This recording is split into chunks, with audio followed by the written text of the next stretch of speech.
ভালো লাগলো দেখে। এক্সাম ওরিয়েন্টেড ছিল, হ্যাঁ, পিআইকিউ ছিল। ভালো। বাহ, খুব ভালো। 300 সাড়ে 300-র ভিতরে তুমি 24 রান করেছিলে।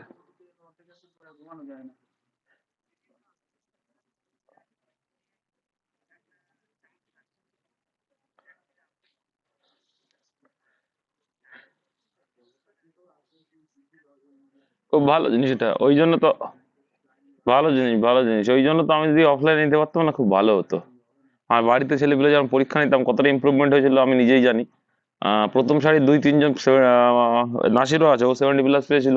একজন 82 না 3 পেয়েছিল, সে এখন চাকরি করছে। নাসির তো মাঠে ফেল করলো। সুকান্ত বলে ছেলেটাও মনে হয় ভালো এক্সামে ভালো ফল করেছিল, আরো একজন করেছিল। কথা কেটে কেটে যাচ্ছে। দাদা, এটাকে পরীক্ষা দিয়েছে ভালো, আর ওরা ভালো করে দেখলাম ক্যান্ডিডেটকে। শোনা যাচ্ছে এবার? যাই হোক, তো পরীক্ষা দিলে ভালো স্কোর আসবে। তো 24 র্যাঙ্ক হয়েছিল তোমার, তা কি গিফট কি করেছিল? বাহ, বাহ।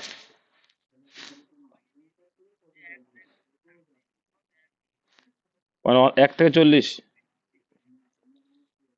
ঠিক আছে, ঠিক আছে, ভেরি গুড। ঠিক আছে, দেখো, এক দিকে রয়েছে কি এ ও বি এর আয়ের অনুপাত 3:4, তাদের খরচের অনুপাত 2:3।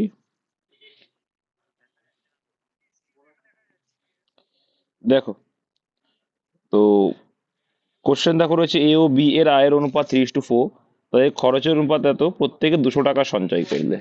দেখো, সঞ্চয় অনেক সময় পরীক্ষায় আলাদা দেয়, তার জন্য বলি অলওয়েজ ক্রস প্রোডাক্টটা শিখে রাখো। তাছাড়া না হলে ওই যে আমরা বয়স সংক্রান্ত অঙ্ক করে থাকি বা আদার্স কোনো অঙ্ক সেই হিসেবেও করা যায়, ঠিক আছে। এদের ডিফারেন্স কত আছে দেখো, ডিফারেন্স এদের 1 আছে, কত আছে? এপাশেও 1, এপাশেও 1। তো ও 3 টাকা ইনকাম আর 4 টাকা ইনকাম, সেখানে 2 টাকা 3 টাকা করে খরচ করছে, মানে কি 1 টাকা করে হিসাব মতো 1 ইউনিট করে, টাকা তো নয়, 1 ইউনিট। 1 ইউনিট করে ওদের কি হচ্ছে, সঞ্চয় হচ্ছে। আর সেই 1 ইউনিট সঞ্চয় মানেই টাকা হিসেবে কত বলছে, এটা 200 টাকা। তো 1 মানে যদি 200 হয়, তো চেয়েছে কি এ ও বি এর ইনকাম। তাহলে 3 মানে কত হবে, 3 দুগুণে 6, 600 টাকা, এবং 4 দুগুণে 8, 800 টাকা। 600 টাকা এবং 800 টাকা, অপশন এ, এটা প্রিভিয়াস ইয়ার কোশ্চেন ছিল। তাই তো করো। দেখো, ইনকাম থেকে যখন আমি খরচ বাদ দেবো সঞ্চয় পেয়ে যাবো, আবার এরকম থাকে অনেক সময় খরচ দিয়ে দেয়। ইনকামের থেকে যখন সঞ্চয় বাদ দিয়ে তখন খরচ পাই, সিম্পল, একই বিষয়।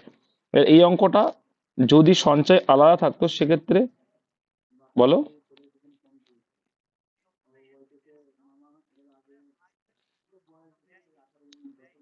একই বিষয়, একই বিষয় বললাম না, ওই যে সঞ্চয়টা বাদ দেবে তখন। দেখো, এইবার দেখো, এখানে 200 টাকা সঞ্চয়, তো এবার এখানে অনেক সময় সঞ্চয়টা আলাদা হয়, তার জন্য কি বলি, যে ক্রস প্রোডাক্ট করো। এখানে সঞ্চয় যদি সেম, তো সেমই লিখলাম।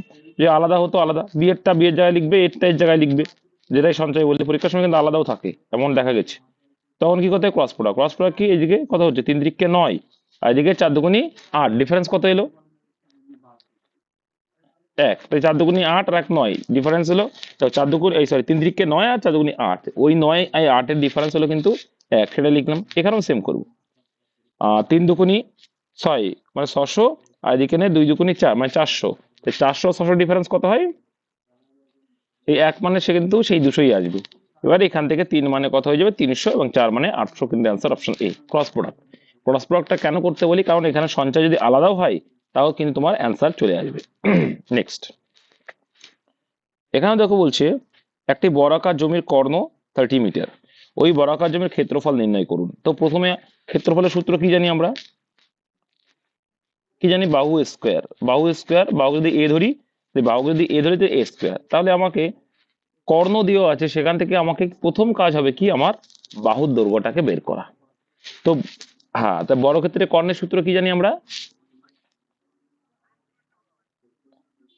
√2 ইন্টু, বা বাহু, বা a√2, একই বিষয়। a√2 ও যা, তুমি যদি বলো যে a√2 যা, টু √2a, একই বিষয়। a√2 মানে বাহু ইন্টু √2, জাস্ট মাথায় রাখবার কিছু না। এটা কর্ণের সূত্র মুখস্থ রাখতে হবে। তো এটার ভ্যালু বলে দিচ্ছে 30। তাহলে শুধু এ সমান সমান কত হয়ে যাবে, 30/√2। তুমি লিখে দাও, জাস্ট 30/√2, এটা লিখে রেখে দাও, আর কিছু করার দরকার নেই, লিখে রাখলে। তাহলে এইটা হলো কি তোমার এ বা বাহুর ভ্যালু। এবার চেয়েছি কি ক্ষেত্রফল, ক্ষেত্রফলের ফর্মুলা কি, স্কোয়ার বা বাহুর স্কোয়ার। তাহলে বাহুর স্কোয়ার মানে এটাকে আমরা দুইবার লিখতে পারি, এটাকে আমরা দুইবার লিখলাম, ব্যাস। তারপরে দেখো, তুমি যদি কাটাকুটি করো বা করো না করো অসুবিধা নেই, 3×9 900 হয়ে গেল, আর এদিকে নিচে √2 × √2 গুণ করলে কত হয়ে যাবে, শুধু 2 হয়ে যাবে, তাই তো হয়। আর 2 যদি দেখে ভাগ করি কত হবে, 450 হয়ে যাবে। Option option C. এই √2-র সঙ্গে কিন্তু এটাকে আমি কখনো ভাগ করলাম না, কেন করলাম না, কারণ জানি আমি যখন পরে গিয়ে স্কোয়ার করবো মানে গুণ করবো ডবল, তখন কিন্তু এই রুটটা উঠে গিয়ে একটা 2 হয়ে যাবে, কারণ রুটকে যখন গুণ করবো একটা হয়ে যায়, সংখ্যা হয়ে যায়। তাহলে সেই হিসেবে করলাম 900/2, অ্যান্সার হলো 450 বর্গমিটার। তোমাকে বুঝতে হবে যে কোন ক্লুটা দিয়ে কোনটার আনসার বের করতে হবে। এখানে বলছে একটি চিড়িয়াখানায় 30 সংখ্যক সিংহ এবং 30 সংখ্যক টিয়া পাখি আছে, তাদের মাথার সংখ্যা এত, পায়ের সংখ্যা এত, সেখানে কতগুলো টিয়া। যখন টিয়া চাইবে তখন কোনটা দিয়ে কাজ করবো আমরা, যখন টিয়া চাইবে তখন আমার সিংহ 4টে পা ধরবো, আর যদি বলে সিংহ তখন কি টিয়ার 2টো পা ধরবো, এইভাবে করলে কিন্তু সুবিধা হবে। তাহলে আমরা যদি ধরে নিই যে প্রত্যেকের 100টা করে পা আছে, তাহলে টোটাল পায়ের সংখ্যা কত হবে, সরি 100টা বলছি, প্রত্যেকের 100টা প্রাণী আছে, 100টা মাথা মানে 100টা প্রাণী, প্রত্যেকে ধরে নিলাম 4টে করে পা আছে, প্রত্যেকে যদি 4টে করে পা হয় তাহলে টোটাল পা কত হয়ে যাবে, 400টা। এবার দেখো অ্যাকচুয়াল পা থেকে কটা বেশি লিখেছি আমরা, 100, এই 200 না 100, 110টা, 110টা বেশি লিখেছি। আচ্ছা, তাহলে আমাদের অঙ্কে 290 আর এখানে 400, আমাদের বেশি হলো কেন, আমাদের ওদের থেকে বেশি হলো কেন, কারণ আমরা প্রত্যেকে 4টে করে ধরেছি।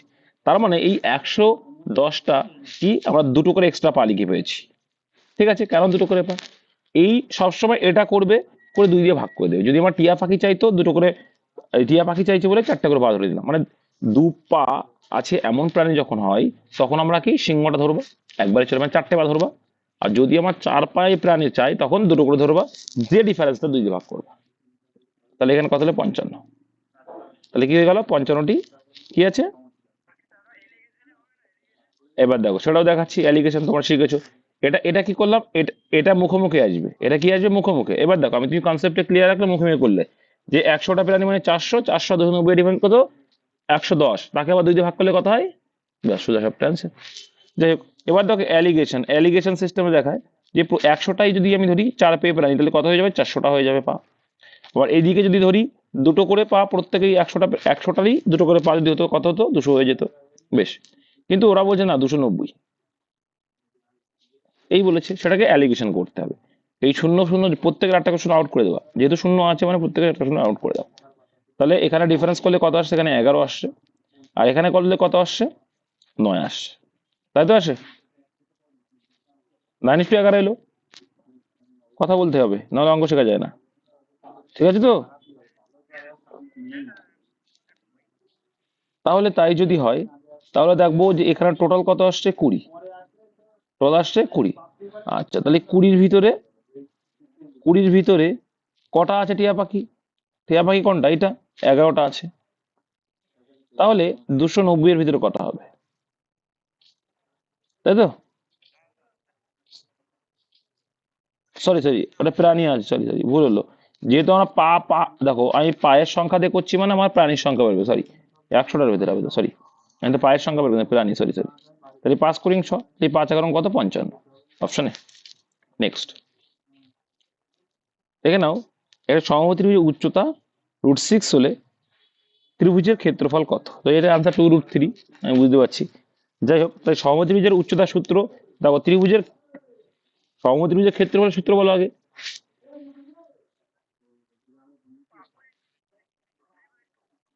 একজন বলো।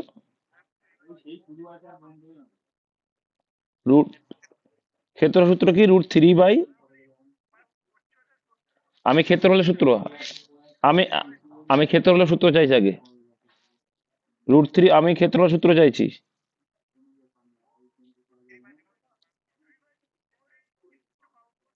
এই এটা আসলে কি ক্ষেত্রফলের সূত্র। এবার ক্ষেত্রফলের সূত্র যখন আছে, তোমাকে জাস্ট মাথায় রাখতে হবে যে কি, আর বাহুর দৈর্ঘ্যটা চাই, তাহলে এর ভ্যালুটা আমার দরকার হবে, তবেই তুমি ক্ষেত্রফলটা বের করতে পারবো। তাহলে সেখান থেকে আমরা কি পাচ্ছি, উচ্চতা সূত্র দেখি কি আছে, উচ্চতার সূত্র কি বলছে? √3/2 ইন্টু বাহু, ব্যাস। তাহলে এটা কি আসলো? উচ্চতার সূত্র। তাহলে এটা উচ্চতার সূত্র যদি হয়, এখান থেকে আমরা ইজিলি বের করতে পারো। আর √3/2 ইন্টু এ ইকুয়াল টু সেই মানটা বলে দিচ্ছে কত? উচ্চতা 6। এখান থেকে আমরা কিন্তু মানটা ইজিলি বের করতে পারবো। তাহলে এক্ষেত্রে দেখতে পাবো এ ইকুয়াল টু কত হয়ে যাচ্ছে? √6 ইন্টু 2, তা কোনাকুনি গুণ করে দেবে, আর নিচেই ওটা কি হয়ে যাবে? উল্টে যাবে। এপাশে গুণাকারে, ওপাশে ভাগাকারে উল্টে যাবে এটা। তাহলে এটা 2/√3 হয়ে গেল। ক্লিয়ার? এবার এখান থেকে কিন্তু কাটা শিখতে হবে। তাহলে এখানে কত আসবে বলো তো? 2√2 আসবে। দেখো আমি এটা তো লিখতে পারি, এটা তো লিখতে পারি 2√2 ইন্টু √3 লেখা যায় কিনা? √6 কে লিখতে পারি কিনা? লেখা যায় কিন্তু। তো √2 ইন্টু √3 যখন গুণ করবো তখন কত হয়ে যাবে? √6 হয়ে যায়। তাহলে সেই হিসাবে যদি দেখি, তাহলে এখান থেকে কিন্তু একটা √3 কেটে যায়। তাহলে আলটিমেটলি কি পড়ে থাকবে? একটা √2 পড়ে থাকবে ইন্টু √2 পড়ে থাকবে। এটা বোঝো তো? না বুঝলে এখন বুঝে গেলে তো? বুঝতে পেরেছো? তার মানে আমরা এখান থেকে যখন আমি √3 দেখে কাটবো, তাহলে এখানে কি পড়ে থাকবে? √2 পড়ে থাকবে। ক্লিয়ার? তাহলে এখানে এর ভ্যালু কত আসলো? 2√2। এর ভ্যালু কত এলো? 2√2। এবার এখানে আমি ক্যালকুলেশনটা করব। তাহলে এর ভ্যালুটা এবার বের করতে পারবো ইজিলি। তাহলে √3/4 ইন্টু 2√2, 2√2 এর কি? স্কোয়ার, এদের হোল স্কোয়ার, তার মানে স্কোয়ারের ভ্যালু এটা। তাহলে এখানে যদি আমরা করি এইটা, একটু কেটে করি, ঠিক আছে? এটুকু তো বুঝে গেছো যে এর ভ্যালু এসছে কি? 2√2। আর ক্ষেত্রফলের ফর্মুলা কি জানলাম আমরা? কি জানলাম? √3/4 স্কোয়ার। তো এটার যদি স্কোয়ার করো তো কত আসবে? এটা যদি স্কোয়ার করো কত আসবে? 2×4 ইন্টু 2 সমান সমান 8। এটা এটা বোঝো তো? এটা বোঝো তো? কারণ দেখো এটাকে যদি করি, আমি দেখিয়ে দিচ্ছি, 2√2 ইন্টু 2√2, এটা আমাদের রাখবে এই 2 আর এই 2 গুণ করলে 4 হয়। আর এই পাশে একটা √2 আর এই পাশে একটা √2 ওই গুণ করি, তাই √2 খেয়ে যাবে, একটা 2 হয়ে যাবে। তাই 4 2 8 হয়ে যাবে, এইভাবে 8। তাহলে এখানে যদি 8 গুণ করি তাহলে কত হয়ে যাচ্ছে? এখানে 2, 2√3। তাহলে ত্রিভুজের ক্ষেত্রফলের সূত্র কত আসলো? 2√3। ক্লিয়ার? এইভাবেই কিন্তু তোমাকে বুঝতে হবে যে ক্ষেত্রফল বের করতে হলে অবশ্যই বাহু দূর করা দরকার আছে। নেক্সট দেখে নেব। একটি আয়তক্ষেত্রে কর্ণ 10 সেন্টিমিটার। একটা আয়তক্ষেত্র যদি আঁকো, এরকম একটা কর্ণ, এখানে বলছে কি এই কর্ণটার দৈর্ঘ্য কত বলছে? 10 সেন্টিমিটার। ওকে, বলছে তা আয়তক্ষেত্রের একটি বাহুর দ্বিগুণ হলে। আচ্ছা, একটি বাহুর দ্বিগুণ হলো মানে কি? প্রস্থ দ্বিগুণ হয়, বিস্তৃতি দ্বিগুণ হবে আশা করি। তাহলে একটা বাহুর দৈর্ঘ্য হচ্ছে 5। তাহলে আমি যদি প্রস্থ 5 ধরি, তাহলে তার দ্বিগুণ বলছে কর্ণ, সেটা কত? 10। বেশ। তারপরে দেখো বলছে আয়তক্ষেত্রের ক্ষেত্রফল কত হবে। তাহলে এখান থেকে যদি আমরা একটা অতিভুজ পাই, আর এটা যদি আমরা লম্ব বা ভূমি যাই ধরি না কেন, সেখান থেকে কিন্তু আমরা একটা ফর্মুলা জানি যে অতি স্কয়ার ইকুয়াল টু লম্ব স্কয়ার প্লাস ভূমি স্কয়ার। ঠিক আছে? তো এখানে যে ভূমির অ্যান্সার চাই আমরা, সেক্ষেত্রে আমরা দেখতে পাচ্ছি কি সূত্র হয় আবার? √, কি, অতি স্কয়ার মাইনাস লম্ব স্কয়ার। তাহলে অতি স্কয়ার ইকুয়াল টু মানে 100, 10 এর স্কয়ার মানে 100 হয়ে গেল, মাইনাস 5 এর স্কয়ার মানে কত হবে?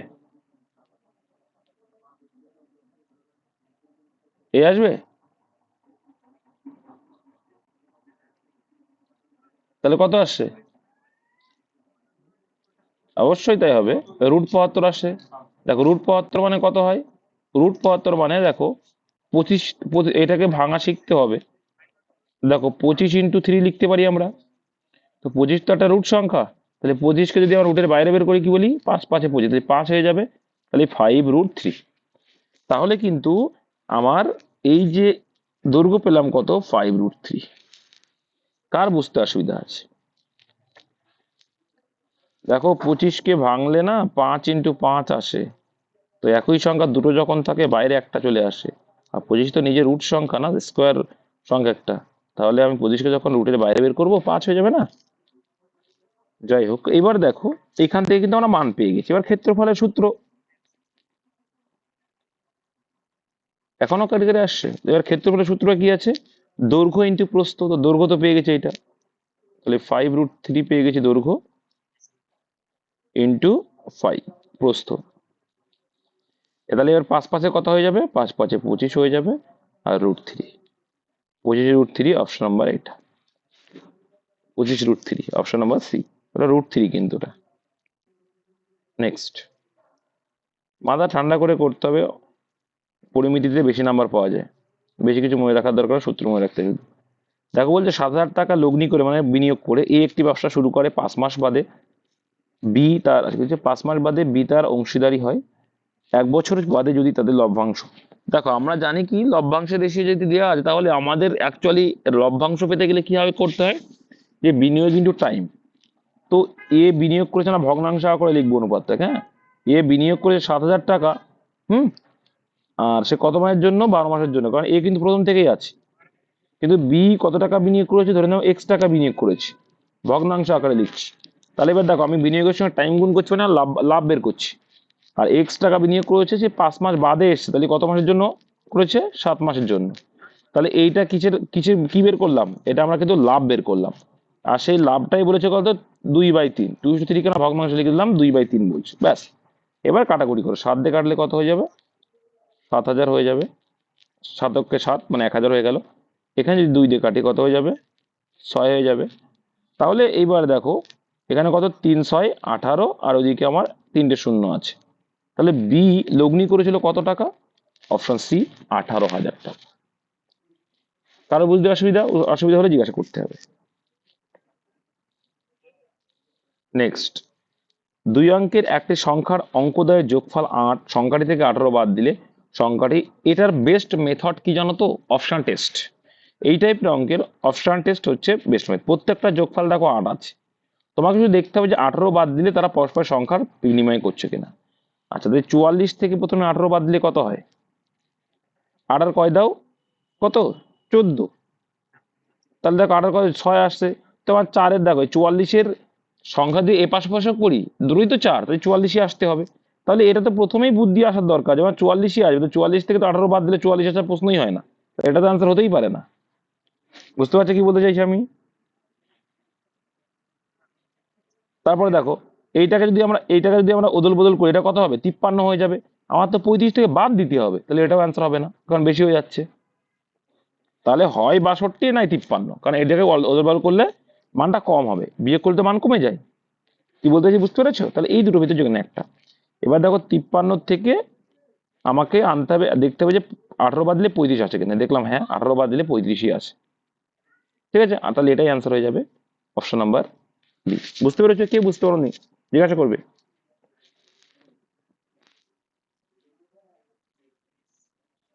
26 মানে,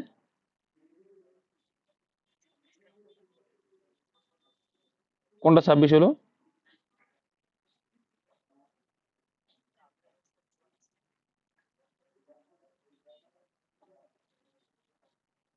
চল, এখানে এখানে বলছে 18 বাদ দিলে সংখ্যাটিতে অঙ্কগুলি স্থান পরিবর্তন, মানে 44 যদি অপশনটা অ্যান্সার হতো, সেই 44-এর যদি একটা সংখ্যা আগে একটা সংখ্যা পরে যাই দাও না কেন, সেটা 44ই হবে, তাই তো? এটা এটা বুঝতে পারছো তো? আমি প্রথম সংখ্যাটা মনে করো দ্বিতীয়, প্রথম সংখ্যাটা দ্বিতীয় দিলাম, আর দ্বিতীয় সংখ্যাটা প্রথমে নিলাম, তাও তো সে 44ই হবে। কিন্তু তোমাকে তো 44 থেকে 18 বাদ দিতে হবে, তবে গিয়ে এটা আসতে হবে।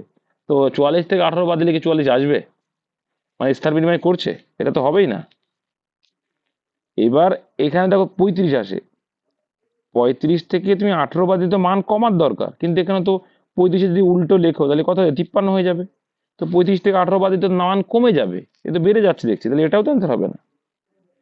এবার দেখো 53টা হচ্ছে, এবার 53-কে উল্টে লিখলে কি হবে, আগে 3 আসবে পরে 5 মানে 35। তো 53 থেকে 18 বাদ দিয়ে 35 আসছে কিনা দেখো, হ্যাঁ আসছে। কিন্তু এই 62টাকে যদি উল্টালে কত হবে, 26। এই 62 থেকে 18 বাদ দিলে কি 26 আসে? তাহলে এটাও তো হবে না অ্যান্সার, তাহলে অ্যান্সার অবশ্যই বি। এই অঙ্কগুলো অপশন টেস্ট করতে যাবে। নেক্সট, দুটি পাইপ এ এবং বি কোনো জলাধারে যথাক্রমে 12 মিনিট ও 16 মিনিটে পূর্ণ করে। তাহলে একটা 12 মিনিটে, একটা 16 মিনিটে, এলসিএম মেথড করবো আমরা, পূর্ণ করে।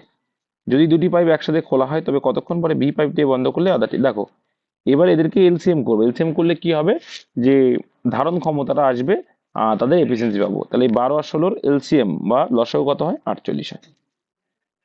এবার দেখো 4 12 48, 3 16 48, তার মানে কি এই পাইপটি এক এক মিনিটে 12 ইউনিট করে ভরে, সরি 4 ইউনিট করে ভরে, আর বি পাইপটি 3 ইউনিট করে ভরে। ক্লিয়ার? এটা এফিসিয়েন্সি বা ওদের কার্যক্ষমতা বা দক্ষতা। এবার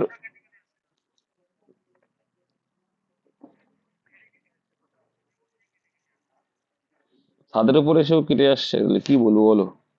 এবার শোনা যাচ্ছে তো? দেখো, তবে কতক্ষণ পরে বি পাইপটিকে বন্ধ করলে জলাধারটি 9 মিনিটে পূর্ণ হবে? তাহলে একটা জিনিস ভাবো, যে এই 9 মিনিটে টোটাল পূর্ণ হবে, তো কোন পাইপটাকে তুমি বন্ধ করেছো এইটুকু বুঝতে হবে, জাস্ট আর কিচ্ছু না। বি পাইপটা। তাহলে বি কে বন্ধ করেছে, তাহলে একদম, তাহলে এ পাইপটা প্রথম থেকেই চলছে, মানে 9 মিনিট ধরেই চলেছে, একদম 1 মিনিট থেকে শুরু করে 9 মিনিট পর্যন্ত কিন্তু এ পাইপটা চলেছে। তাহলে এ পাইপটা 9 মিনিটে একাই কত ভরে ফেলেছে? 36 ইউনিট ভরে ফেলেছে। কত ইউনিট ভরে ফেলেছে? 36 ইউনিট কিন্তু একাই এ পাইপটা ভরে ফেললো। তাহলে একাই তাহলে কি করলো? 36 ইউনিট ভর, মানে বিয়োগ করলে কত আসছে?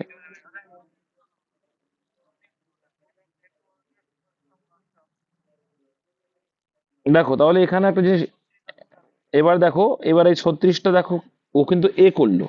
তাহলে এই যে 12 ইউনিট কাজ করে চলে গেছিল কিন্তু বি, তাহলে এই 12 ইউনিট কাজ করতে কত সময় লেগেছিল? 3 ইউনিট করে যদি করে বি, তাহলে 3 এ 4 12, এক এক দিনে ওই এক এক মিনিটে ও 3 করে, তাহলে নিশ্চয়ই 4 মিনিটে 12 করে, 3 এ 4 12।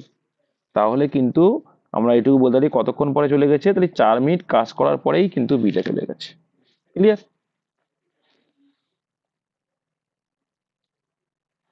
নেক্সট, কোনো দ্রব্যের বিক্রয় মূল্য 616 টাকা হলে 12% লাভ হয়। ওই দ্রব্যটি 462 টাকায় বিক্রয় করলে কত টাকা? কিচ্ছু নেই অঙ্কে, 100% ধরে নাও তোমার ক্রয় মূল্য। তোমরা জানো তো যে 100% ক্রয় মূল্য হয়। এবার 12% লাভে বিক্রি করছো, মানে কত পার্সেন্টে বিক্রি করলে? 112তে বিক্রি করলে, না না, 112 টাকায় বিক্রি করলে, ঠিক আছে, 112%-এ বিক্রি করছো। তাহলে তখন তোমার দাম কত ছিল? 616 টাকা। তাহলে টাকা হিসেবে 616 টাকা দাম, আর পার্সেন্টেজ হিসাবে 112%। অ্যান্সার কি চাইছে তোমার? যে 462 টাকা যখন দাম হবে তখন বিক্রয় মূল্য বা মানে করলে কত ক্ষতি হচ্ছে, তাই চেয়েছে তো? আচ্ছা, তাহলে এখানে তোমাকে ক্রয় মূল্যটা বের করলে সুবিধা হবে। ঠিক আছে, তাহলে 100% মানে কত হচ্ছে? 100% মানে কত? এই ক্রয় মূল্যটা বের করো, তাহলে এটা কত গুণ হচ্ছে? এর উল্টো হয়ে গেল। দেখো, তার মানে কি 112 এর ভ্যালু বলছে টাকা দ্বারা বের করো না, ক্রয় মূল্যটা বের করো। 616 টাকা, যেহেতু টাকা আনসার চেয়েছে, অ্যান্সার কিন্তু টাকা চেয়েছে, তাই টাকাটা বের করবা।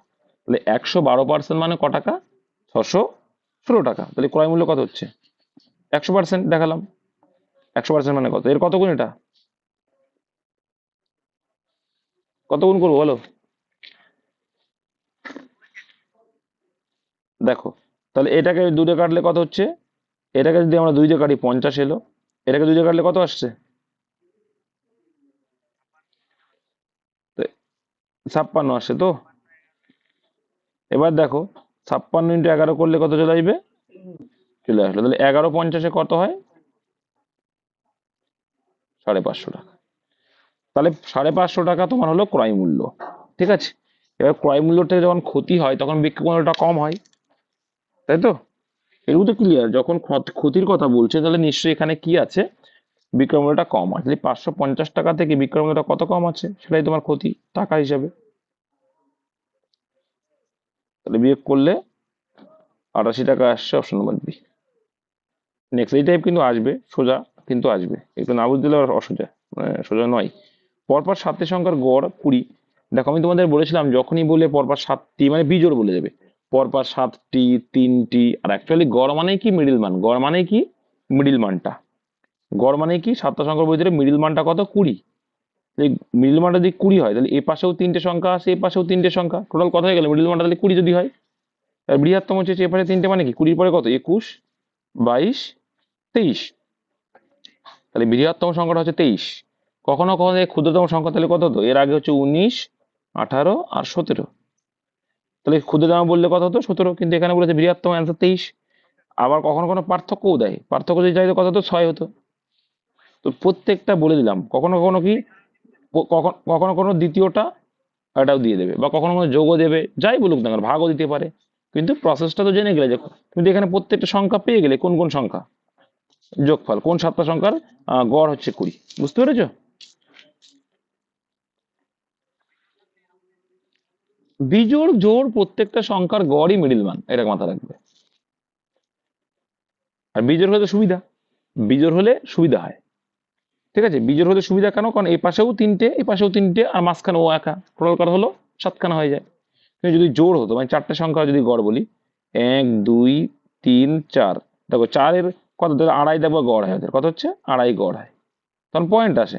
তাহলে আড়াই যদি গড় হয়, তাহলে এর পরের সংখ্যাটা কত থাকবে, এদের এর পরের সংখ্যাটা, এরপরে দেখো তো এখানে কিন্তু মিডিল মান এটা 2.5, তো আর মেন সংখ্যা হতে পারে না। তাহলে এ পাশে কত 3, এ পাশে 4, আর এ পাশে কত 2, আর এ পাশে 1। তাহলে 1 2 3 আর 4 তখন সংখ্যা।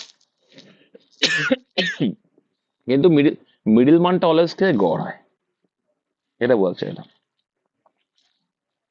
তারপর দেখো 137 মিটার ও 163 মিটার দৈর্ঘ্যের দুটি ট্রেন পরস্পরের দিকে যথাক্রমে, পরস্পরের দিকে মানে কি, বিপরীত দিকে, ভেরি গুড। রিলেটিভ স্পিড বিপরীত দিকে মানে যোগ হয়। তাহলে মোট দৈর্ঘ্য কত, দুটি ট্রেনের দৈর্ঘ্য আছে মানে মোট দৈর্ঘ্য হয়ে যাচ্ছে কত 300। কত হচ্ছে মোট দৈর্ঘ্য 300 মিটার। এবার বলছে যখন বিপরীত দিকে যাচ্ছে তাহলে গতিবেগ কি হবে, যোগ হয়, যোগ করলে কত হয় 90। তাহলে মোট ডিস্টেন্সকে মোট রিলেটিভ স্পিড দিয়ে ভাগ করলে কি পাবো আমরা, অতিক্রম করেছে কতটা সময়, সেই সময়টা পেয়ে যাব। এবার এটা কি ছিল, এটা কিলোমিটার পার আওয়ার, কিন্তু ডিস্টেন্সটা কিছু আছে মিটারে আছে, তাহলে আমরা কিলোমিটার পার আওয়ারকে কি করবো, মিটার পার সেকেন্ডে নিয়ে গেলে 5/18 গুণ করবো। এই 18টা নিচেই না লিখে ডাইরেক্ট উপরে উল্টে দাও, বা এখানে রাখলেও অসুবিধা নেই, যেহেতু আমার কাটাকুটি যাচ্ছে। এ কাটলে কত হচ্ছে 5 18 90, আর 5 6 30 60, আর এদিকে 5 12 60। অপশন নাম্বার 12 সেকেন্ড, এটা আমাদের সময় আসা কোশ্চেন, অপশন সি। একটি জিনিসের বিক্রয় মূল্যের 10% তার ক্রয় মূল্যের 12%-এর সমান। তার মানে কি, যখনই সমান বলে তখন আমরা কি শিখেছি, পরে কি আছে আর দেখবো না, কিন্তু আমরা পরে কি আছে আর দেখতে যাচ্ছি না, পরে কি আছে আর দেখবো না। ব্যাস দেখো তোমরা শিখে দিই, একটি জিনিসের বিক্রয় মূল্যের 10% তার ক্রয় মূল্যের এত পার্সেন্ট সমান, যখনই এরকম বলবে তো সিপি আর এসপিটা ওদের রেশিওটা কি হয়, উল্টোটা ওদের রেশিও হয়ে যায়। আমি তোমাদের শিখিয়েছি কিন্তু এটা। তার মানে এদের মানটা কত হয়ে যাচ্ছে, বিক্রয় মূল্যের 10% আর ক্রয় মূল্যের 12%, তাহলে উল্টে দিলে কি হয়ে যাবে, ক্রয় মূল্য 10 আর এদিকে বিক্রয় মূল্য 12, ব্যাস এইটুকু, আর কিছু না। ঠিক আছে, এবার দেখতে হবে যে কি একে রেশিও করো, রেশিও করলে কত আসে 5:6। আর তো 5:6 অনুপাতের সঙ্গে কোনটা মিল খাচ্ছে, 5:6, 600 আর 500, এটা হবে অ্যান্সার, 600 আর 500। অ্যান্সার দেখো, অ্যান্সার যে বিক্রয় মূল্য ক্রয় মূল্য, তাহলে বিক্রয় মূল্য হচ্ছে 6, 6 মানে 600 100 গুণ, তো 500 100 গুণ 500, তো এটাই অ্যান্সার হয়ে যাবে। বুঝতে পেরেছো? হ্যাঁ, পরে অনুপাত ধরে করলে হবে, তাও হবে, তাও হবে, হবে না কিছু, অবশ্যই হবে। কোথায় অপশন টেস্ট করলাম, এটা বুঝতে পেরেছো তো, বিক্রয় মূল্য 6:5, এর আগেও করিয়েছি আমি। এটা বুঝতে পেরেছো 6:5টা কি হবে, বুঝতে পেরেছো কিনা তাই বলো। তো বিক্রয় মূল্য আগে, তাই বিক্রয় মূল্য আগে লিখলাম। ঠিক আছে, বিক্রয় মূল্য 6 টাকা আর এটা 5 টাকা। তো দেখো অনুপাতে কি বলছে, তুমি একটার সঙ্গে যেটা গুণ করবে। আচ্ছা তোমরা এই চারটে অপশনের ভিতরে কোন অনুপাতটা 6:5 হচ্ছে বলে মনে হচ্ছে, তুমি বলো। তাহলে ওইভাবেই দেখলাম, ওইভাবেই দেখলাম, জটিল হয়ে নেবে না। তুমি যেভাবে দেখেছো ওইভাবে আমিও দেখেছি, বলো।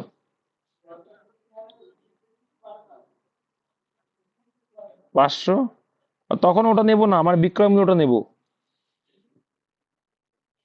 কোশ্চেন চেয়েছে কি বিক্রয় মূল্য আগে, তাহলে আমি বিক্রয় মূল্যটা আগে নেবো 6। দেখো এবার 6-এর সঙ্গে আমি 100 গুণ করে যখন 600 চলে এসছে, তাহলে অবশ্যই 5-এর সঙ্গেও 100 গুণ করে আসবে কত 500, সেটা এসছে কিনা দেখবো। বা আমার রেশিওটা দেখে নেবো, আমি রেশিও দেখলে তো হয়ে যাচ্ছে, এর রেশিও একমাত্র কি হবে দেখলেই বুঝতে পারছে যে 6:5। ঠিক আছে, এবার ডিটেলস করতে পারলে তোমরা করতে পারবে। 10কে 100 ধরে নাও আর 12কে 120 ধরে নাও। এর বলছে বিক্রয়, দেখো এখানে কি বলছে, দেখো আমি করে দিচ্ছি, বিক্রয় মূল্যের 16%, তাহলে এর 16% কত হয়, এর 16% কত হবে করো। তো হিসাবে হিসাবে হিসাবে সুবিধা তো আর একটা শূন্য দিয়ে নাও, অসুবিধা নেই। পয়েন্টের দরকার নেই, হিসাবে শুধু একটা আরোটা শুনে দিয়ে নাও। ঠিক আছে, বিক্রয় মূল্য 16%, তাহলে 1200 কত হয়?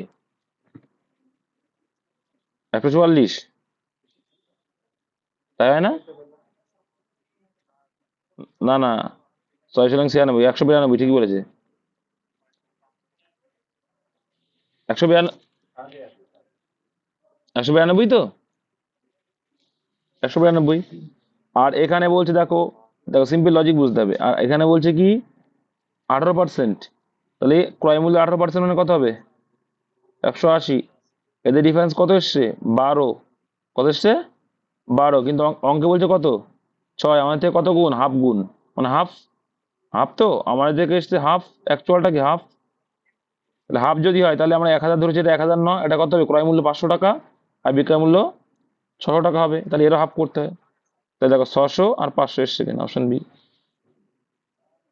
এই অঙ্কটা যদি, এই অঙ্কটা যদি 192 করতে পেলাম, হাই কপাল। 1200, 1200 16% কত হয়? আমি জাস্ট দেখাচ্ছি এটা, যে তোমরা যদি এটা করো, কিন্তু আগেরটা করবে তোমরা। 16 12 করলে কত হয়? 16 12 192 হয়। ঠিক আছে, 16% মানে। ভাই পার্সেন্টেজটা একটু ক্লিয়ার রাখো, পার্সেন্টেজ অনুপাতটা ক্লিয়ার রাখো। অঙ্ক শিখতে গেলে পার্সেন্টেজ অনুপাত ভগ্নাংশ এগুলো ক্লিয়ার রাখতে হবে। ঠিক আছে, পার্সেন্টেজ মুখস্থ করো, চঞ্চল ঘোষ, সুবিধা যাই থাকুক না কেন। হ্যাঁ,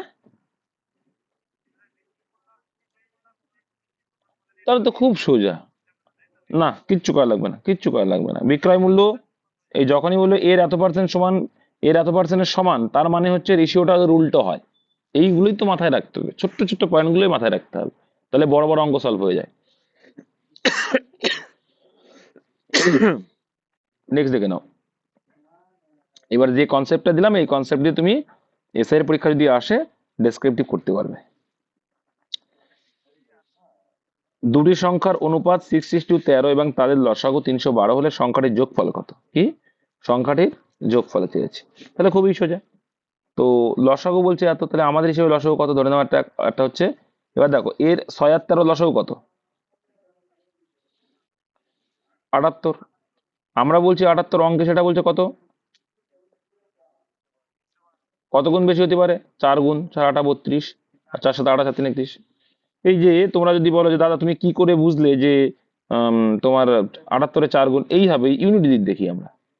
দেখো 4 8 32, একমাত্র ইউনিটি 2 আসছে। ঠিক আছে, মানে 4 গুণ করলেই 2 আসছে, 4 গুণ করলেই, তার জন্য এবার দেখলাম যে, এবার ক্লারিফাই করলাম যে 4 7 8 3 31, তার মানে এটাই হবে answer। এই 4 গুণ বেশি, 4 গুণ যদি বেশি হয়, সংখ্যাটির যোগফল চেয়েছে, তাহলে এর যোগফল কত হচ্ছে? 6 আর 13 যোগফল কত? 19। কিন্তু অ্যাকচুয়ালটা পেতে গেলে কত গুণ করতে হচ্ছে? 4 গুণ করতে হচ্ছে।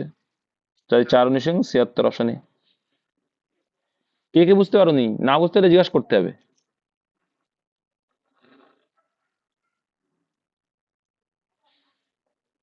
বুঝতে না পারলে জিজ্ঞাসা করবে, যারা নতুন আছো তারা শিখে যাবে।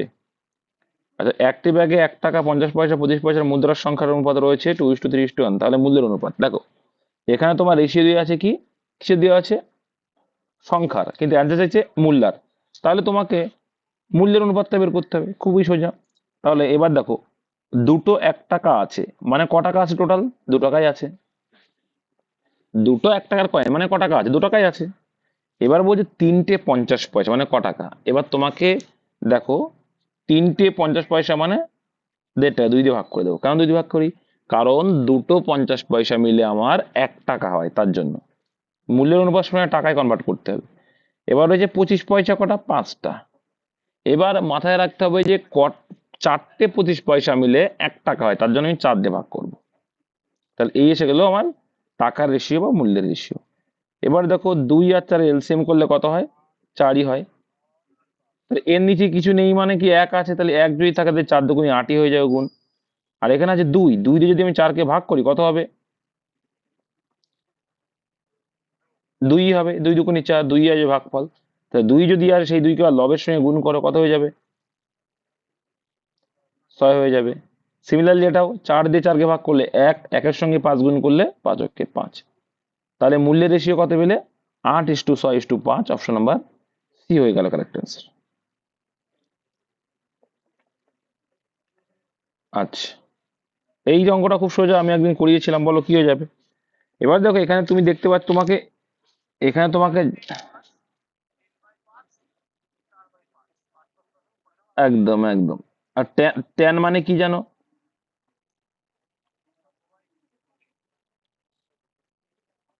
লম্ব বাই ভূমি জানো, লম্ব বাই ভূমি।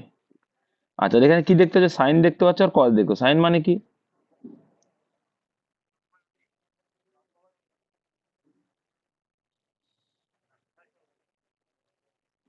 লম্ব বাই অতি। আর এদিকে কত? কস মানে কি?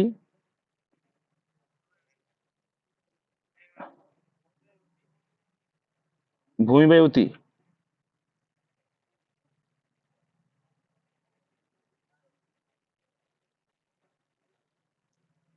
ঠিক আছে, তাহলে এই হচ্ছে তোমার ফর্মুলা। এই ফর্মুলা করা মানে ক্লিয়ার হয়ে যাচ্ছে।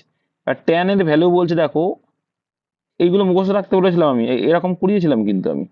তো এখানে ট্যানের ভ্যালু বলছে কত? 4/3। তার মানে বলতে পারি লম্ব মানে 4 আর ভূমি মানে 3।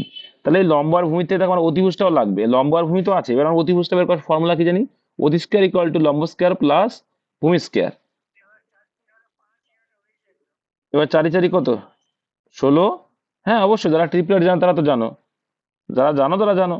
আর এখানে কত হয়? 9। তাহলে এদের আবার কি রুট হয়ে যাবে। তো অতি ইকুয়ালটা কি? রুট অতি স্কয়ার প্লাস ভূমি স্কয়ার, এটা তোমার জানতে হবে।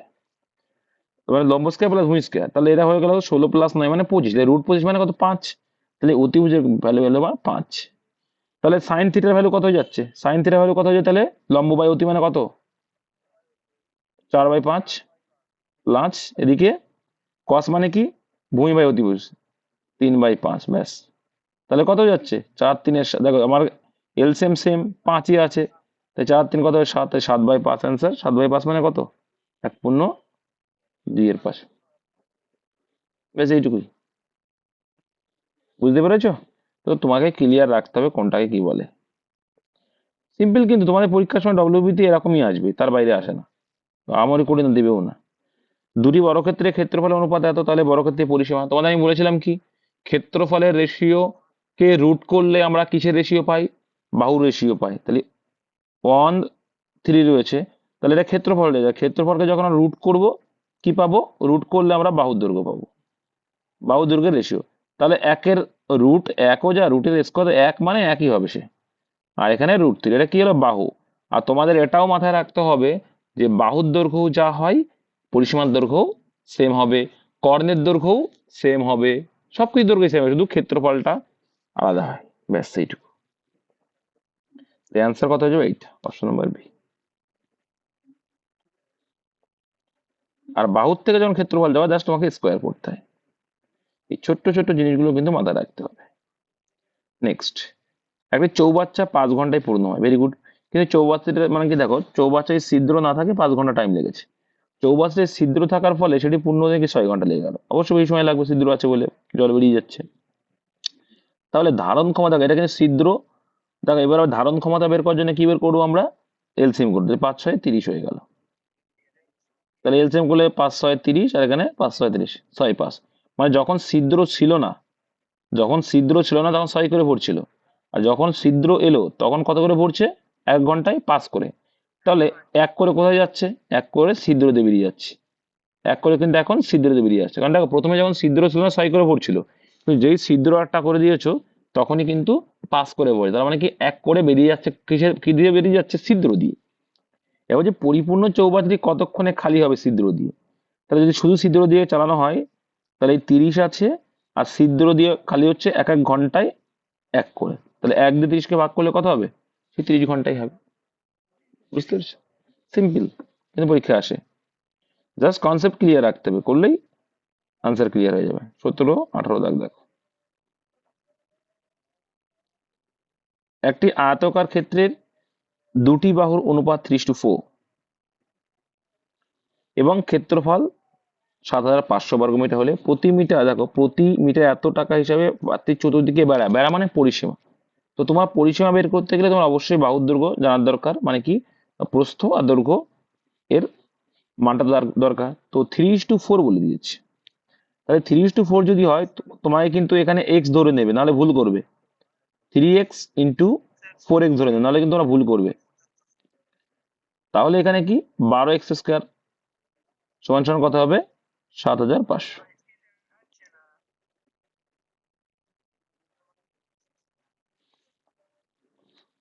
ঠিক আছে, তোমরা দেখতে পাচ্ছ তো নাকি? তাকে কাটলে কত? 3×25 = 75 হয়, 2500 হয়। এবার দেখো 4 দিয়ে 2500 কাটলে কত হয়? 625 হয়। কত হয়? 625 হয়। 625 কেটে দেখো, তাহলে x² ইকুয়াল টু কত পড়ে রয়েছে? 625। তাহলে শুধু x সমান সমান কত হবে? শুধু 25। কারণ দেখো এটা কিন্তু ডাইরেক্টলি শিখবে যে x² মানে কত হচ্ছে, এটা মানে তো 25 × 25।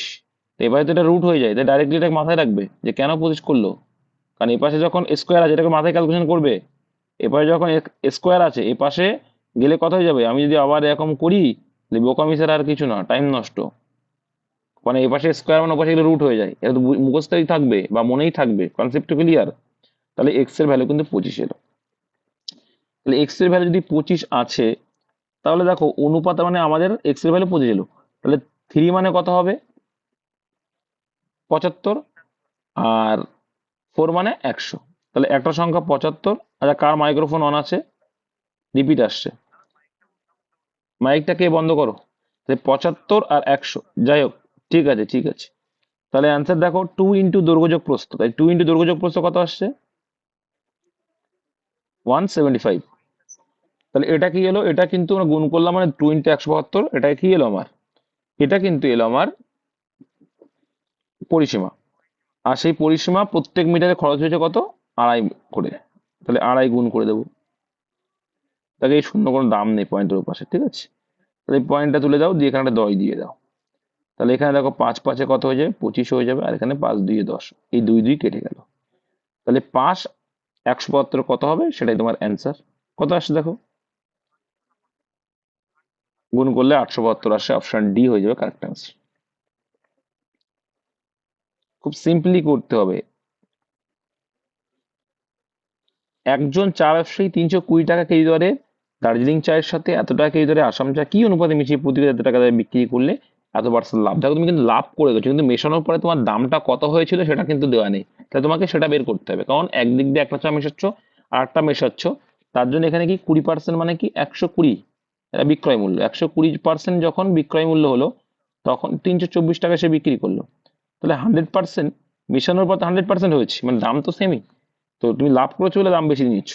তাহলে এটা কত হচ্ছে? এখানে 5 20 100 হয়ে যাবে, 6 20 হয়ে যাবে। 6 দিকের কাটলে 5 6 30, আর দিকে 2 আছে, 4 6 54। তাই 54 ইন্টু 5 মানে কত হয়ে যাবে? 270 হয়ে গেল। তাহলে দুটো মেশানোর পরে দাম কত করে দাঁড়াচ্ছে? 270 করে দাঁড়াচ্ছে, ঠিক আছে। কিন্তু তুমি এদিক দিয়ে মিশিয়েছ ক টাকার চা? 320 টাকার চা। ওদিক দিয়ে মিশাচ্ছ কত টাকার চা? 250 টাকা কেজি দরের চা। ব্যাস।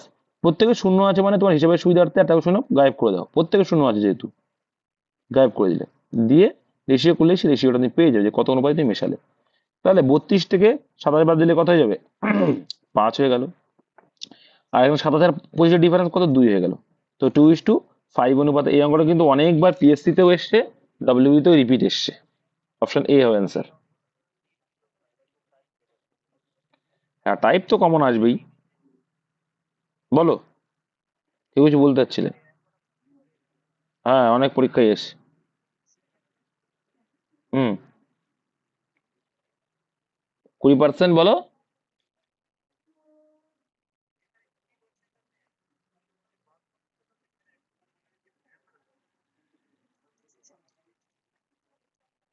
আচ্ছা, এ তোমারও ক্লিয়ার নেই গো, তোমার শতকরা অঙ্ক ক্লিয়ার নেই। তুমি কমেন্ট লাইন কদিন এসছো? কমেন্ট লাইনে কদিন আছো? আরে স্বীকার করলে বলো, তাহলে তো সুবিধা হবে বোঝাতে। আমার বুঝতে পারছো না তুমি? তুমি হয়তো ভাবছো অপমান করছো, দাদা অপমান না।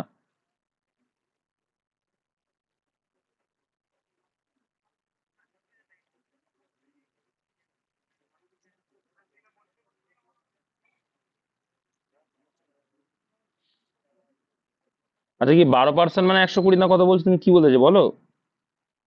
পার্সেন্টেজ, ভগ্নাংশ, রুট এগুলো মুখস্থ করতে হবে আর জানতে হবে, না হলে কিন্তু ক্লিয়ার হবে না। অনুপাত আর এখানে কি বলেছে 20% লাভ, তোমাকে এখানে ক্রয় মূল্যটা বের করতে হবে, কারণ এটাও ক্রয় মূল্য এক ধরনের চায়ের, এটাও ক্রয় মূল্য এক ধরনের চায়ের।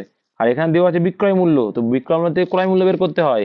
ক্রয় মূল্য কত পার্সেন্ট হয়? 100 হয়। তাহলে 100-এর উপর 20% লাভ করেছো মানে ক টাকায় বিক্রি করেছো? 120%-এ বিক্রি করেছো। বুঝতে পেরেছো এবার? 20% লাভ মানে কি? 20% লাভ মানে 120 টাকা লাভ, তার মানে কি 120%, 120 ভ্যালু বলেছে কত? 324। তোমাকে তো ক্রয় মূল্য বের করতে হবে, তাহলে 100 ভ্যালু কত? তো করলে আসছে কত? 270। বুঝতে পেরেছো? তার মানে কি তুমি এদিক দিয়ে 320 টাকা দার্জিলিং চা মেশালে, এদিক দিয়ে 250 টাকার চা মেশালে, 250 টাকার চা, আর এই দুটোকে মিক্স করেই আসছে 270। আর যখনই কোনো কিছু দুটো মিক্স হয়ে একটা নতুন কিছু আসে তখনই একমাত্র অ্যালিগেশন হয়, নাহলে হয় না।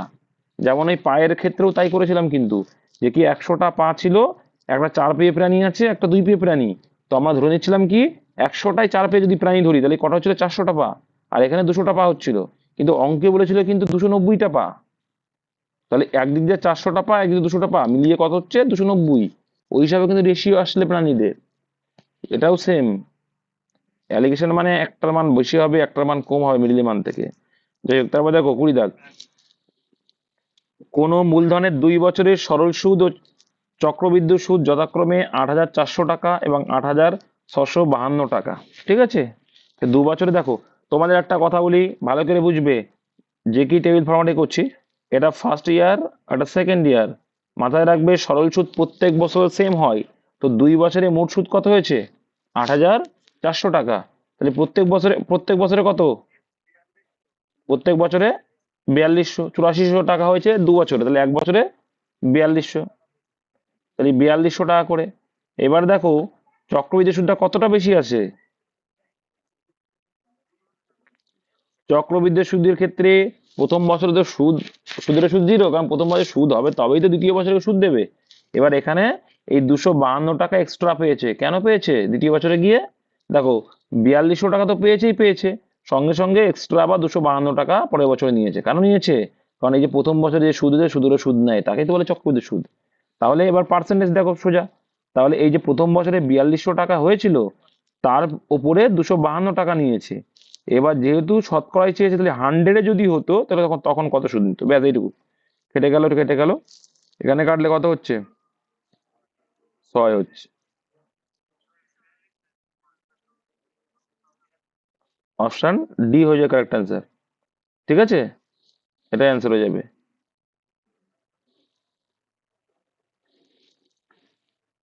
একদম সিম্পলি বুঝতে হবে, কনসেপ্ট ক্লিয়ার রাখতে হবে বস। তারপরে দুটি ট্রেনের, একটি হাওড়া থেকে পাটনা অভিমুখে এবং পাটনা থেকে হাওড়া অভিমুখে একই সময় রওনা হলো। সাক্ষাৎকারের পর তার যথাক্রমে দেখো, এই যে অঙ্কটা কি একবার মিট করলো, মিড পয়েন্টের পরেও যখন এদিকে গেল আবার এদিকে গেল, তখন কিচ্ছু করার দরকার নেই। গতিবেগের রেশিওটা কি হবে? টাইমের রেশিও যেটা দেওয়া আছে তাকে উল্টো করে রুট করে দিতে হবে, উল্টো করে রুট করতে হবে, ব্যাস এটা মুখস্থ রাখবে, উল্টো করে রুট। দেখো তাহলে অ্যান্সার কত হলো? এটা 4:3। এটা হচ্ছে একটা অঙ্কের একদম শেষের লাইন। এটা কি বললাম? একটা অঙ্কের একদম শেষের লাইন এটা। এরকম আসে কি, এর মানটা কেমন আসে বলে দিচ্ছি। x² / y² = এই মানটা আসে 16/9। এবার এটাকে যদি করি কি হয়ে যায়? এ পাশে স্কোয়ার আছে, পাশে গেলে কি হয়ে যায়? রুট হয়ে যাবে, গিয়ে এই মানটা আসে, গিয়ে তার জন্য কিন্তু 4:9 আসে। এটা আসে অনেক ক্যালকুলেশন করার পর এটা আসবে। ঠিক আছে, যাই হোক, তাহলে এটা অ্যান্সার হয়ে যাবে 4:, কত হচ্ছে? 3, সরি 9 মানে 3, sorry 4:3। Option number D answer. তারপরে দেখো, এ একটি কাজ 10 দিনে, বি সেই কাজ 15 দিনে করতে পারে, সি এর সাহায্যে তারা 5 দিনে করে। দেখো তাহলে 10, এ একা করে 10, বি একা করছে কত? 15, আর এ বি সি তিনজন একসঙ্গে যখন করছে তখন 5 দিন। এই অঙ্কটাও করানো অঙ্ক। এলসিএম করলে কত হচ্ছে? 10, 15 আর 5-এর 90 না 30? 30 আসছে, 30 হয়ে যাচ্ছে এলসিএম, ভেরি গুড। 30 যদি এলসিএম হয়, 3×10 = 30, 15×2 = 30, আর 5×6 = 30। বেশ, এবার দেখো বলছে কি, যদি কাজটির জন্য তারা এত টাকা পেয়ে থাকে তবে বি কত টাকা পেয়েছিল। দেখো তাহলে তারা তিনজন যখন কাজ করছে, মোট কত কাজ করছে? তুমি এক্ষেত্রে কি করবে? এক্ষেত্রে জাস্ট এইটা নিয়ে কাজ করে, এফিসিয়েন্সি নিয়ে কাজ করবে। এবিসি মোট যদি 6 করে, তার ভিতরে 3, দেখো এফিসিয়েন্সি রেশিও যা, টাকা রেশিও সেম হয়, এটা মাথায় রাখবে। এফিসিয়েন্সি রেশিও যা হয়, টাকা রেশিও সেম হয়। দেখো এবিসি এর মোট টাকা রেশিও তাহলে কত হচ্ছে, 6 টাকা। তার ভিতরে বি ক টাকা পাচ্ছে, 2 টাকা পাচ্ছে। তাহলে 8,790 টাকার মধ্যে কত পাবে? 2 দিয়ে কাটলে 3, 3 দিয়ে এবার কাটো, একে 3 দিয়ে কাটলে কত হবে দেখো তো, 3 2 6, রইলো বাকি 2, 27, 3 2, আর একে 3 3 9 হয়ে গেল 0, 2930, অপশন ডি। এইটুকু অঙ্ক, কিচ্ছু নেই। মাথায় রাখবে এফিসিয়েন্সি রেশিও আর টাকার রেশিও একই হয়। এ দেখো এই যে এই অঙ্ক, যে সমান বলেছে না, উল্টোটাদের রেশিও কি বলেছি, সমান বলে, দেখো এটা পি এর 1/4 মানে কি, p/4, আর এখানে বলেছে কি কিউ এর 1/5 মানে q/5, আর এটা মানে কি পি এর ভ্যালু 4, কিউ এর ভ্যালু 5, এটা তো বুঝেছি। পি এর ভ্যালু কত, 4, আর কিউ এর ভ্যালু 5, ব্যাস। এর বলছে পি কিউ এর শতকরা কত ভাগ, তাহলে পিটা আগে, তাহলে আগে মানে সেটা পরে, আর কিউ এর মানে 5 নিচে, 100। তাহলে কত পার্সেন্ট হচ্ছে, 4 × 80, ঠিক আছে।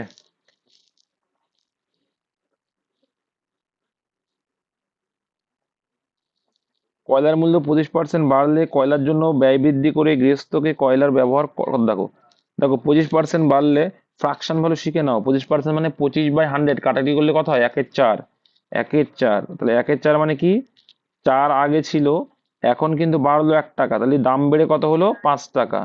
এটা কিসের রেশিও, টাকার রেশিও, এটা কিসের রেশিও, টাকার রেশিও, তাই তো। আর টাকার রেশিওর উল্টো কি হয়, টাকার রেশিওর উল্টো কি হয়, পরিমাণ হয়। তাহলে দেখ এখন ব্যবহার কমাতে হবে, হ্যাঁ আগে 5 করে ব্যবহার করছিলাম, এখন কত ব্যবহার করছি, 4, তাহলে কত কমালাম, 5 ব্যবহার করছিলাম, 4 মানে 1 কমালাম। তো 1/5 মানে মুখস্থ হয়ে যাওয়া উচিত যে 20%, অপশন ডি। বা এটা কিন্তু অপশন দেখেই অ্যান্সার করবে, এখানে এখানে বেড়েছে, অ্যান্সার চেয়ে যে কম, কম মানে 20%।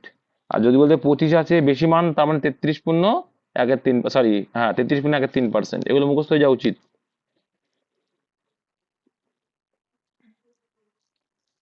10টা 25 সময় ঘড়ির কাঁটার মধ্যকার প্রবৃদ্ধ কোণ কত হবে, তোমাদের শিখিয়েছি, দেখো প্রবৃদ্ধ কোণ 360 থেকে বাদ দিলে চলে আসবে। স্থূল কোণ আছে একটা, প্রবৃদ্ধ কোণ আছে একটা, সূক্ষ্ম কোণ আছে একটা, ঠিক আছে। দেখো 10টা 15 25 মানে কি, আমি শিখিয়েছি যে ঘন্টার সঙ্গে কত গুণ, ঘন্টার সঙ্গে 60 গুণ, তাই তো। আর মিনিটের সঙ্গে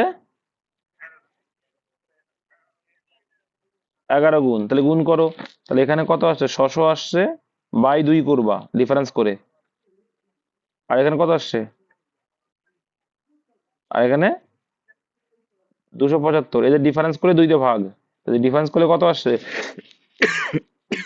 325। তো 325কে 2 দিয়ে ভাগ করো, করলে কত হয়,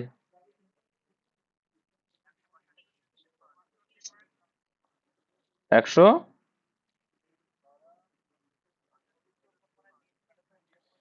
আমি, अरे बाबा बोलते दाओ बॉस, আমাকে বলতে দাও, आई एम क्लियर कर देता है।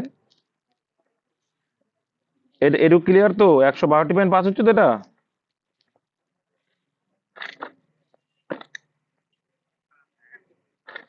কথা বলতে হবে, না হলে কি করে শিখবে তোমরা। তাহলে এটা দেখো কোনো অপশানে নেই, কোনো অপশানে নেই, কারণ কি, এটা কি কোণ, এটা হচ্ছে 90 ডিগ্রির ওপরে 180 ডিগ্রির কম, সেটাকে বলে স্থূল কোণ। আর এখানে কিন্তু প্রবৃদ্ধ কোণ, প্রবৃদ্ধ কোণ পেতে গেলে তাহলে কি করতে হবে, 360 ডিগ্রি মানে 180 বেশি হতে হবে।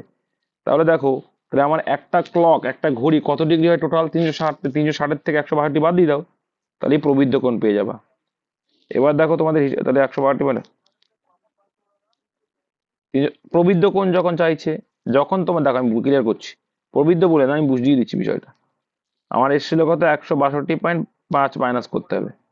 দেখো তোমাকে মাথায় রাখতে হবে, প্রথমে তোমরা কোণ বের করা শিখেছি যে কি, ঘন্টার সঙ্গে 60 গুণ করব, আর মিনিটের সঙ্গে 11 গুণ করব, তাদের যে ডিফারেন্স আসবে সেটাকে 2 দিয়ে ভাগ করব, 2 দিয়ে ভাগ করলে, 2 দিয়ে ভাগ করলে এটা পাবো, যেটা পাবো সেটাই আমাদের অ্যান্সার হয়।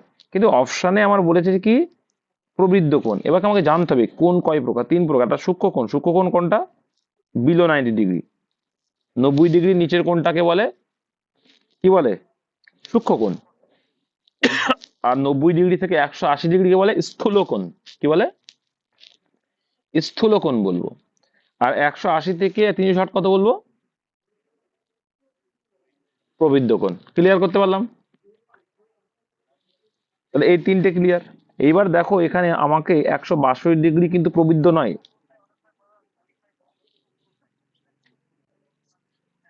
না না না, বৃহত্তম কোণ তো আলাদা বিষয়, ওগুলো আলাদা বিষয় অঙ্ক। কি বলো তুমি? ওদের রেশিও ফেশিও দিয়ে দেবে, সেখান থেকে বৃহত্তম কোণ চাই? না না, ওসব না। বৃহত্তম কোণের সঙ্গে প্রবৃদ্ধ কোনো সম্পর্ক নেই, সূক্ষ্ম কোণেরও কোনো সম্পর্ক নেই। নর্মালি আমার যদি দেখো আমার, হ্যাঁ হ্যাঁ হ্যাঁ, আমার বৃহত্তম কোণ যদি বলে তার মানে কি?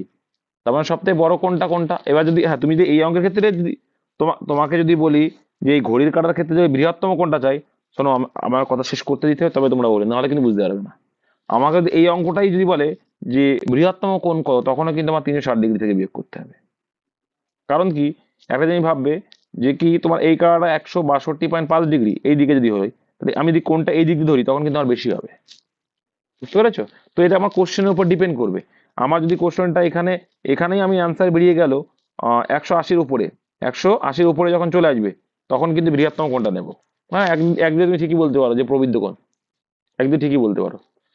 ঠিক আছে? তো আমরা এবারটা কিন্তু ওই জন্য কিন্তু 360 ডিগ্রি থেকে বাদ, এবার অনেকে 360 ডিগ্রি থেকে বাদ দিতে পারবে না। তখন কি করতে হবে? 360 ডিগ্রি থেকে যদি আমরা কত বাদ দেবো বললাম? 162.5। হ্যাঁ, না সে ঠিক আছে। না, একটা মেয়ে কিছু বললো, সে করে দিচ্ছি, চাপ নেই, বলো একটা মেয়ে কিছু একটা বললে। তো এখান থেকে বিয়োগ করলে কত আসছে? বিয়োগ করলে কত হচ্ছে? কি কোণ?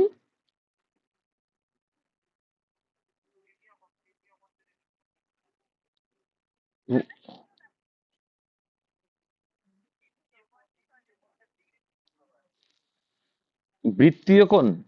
পরীক্ষায় এরকম এই এই ঘড়ির অঙ্কে বৃত্তীয় কোণ ভাবে পাচ্ছ তুমি?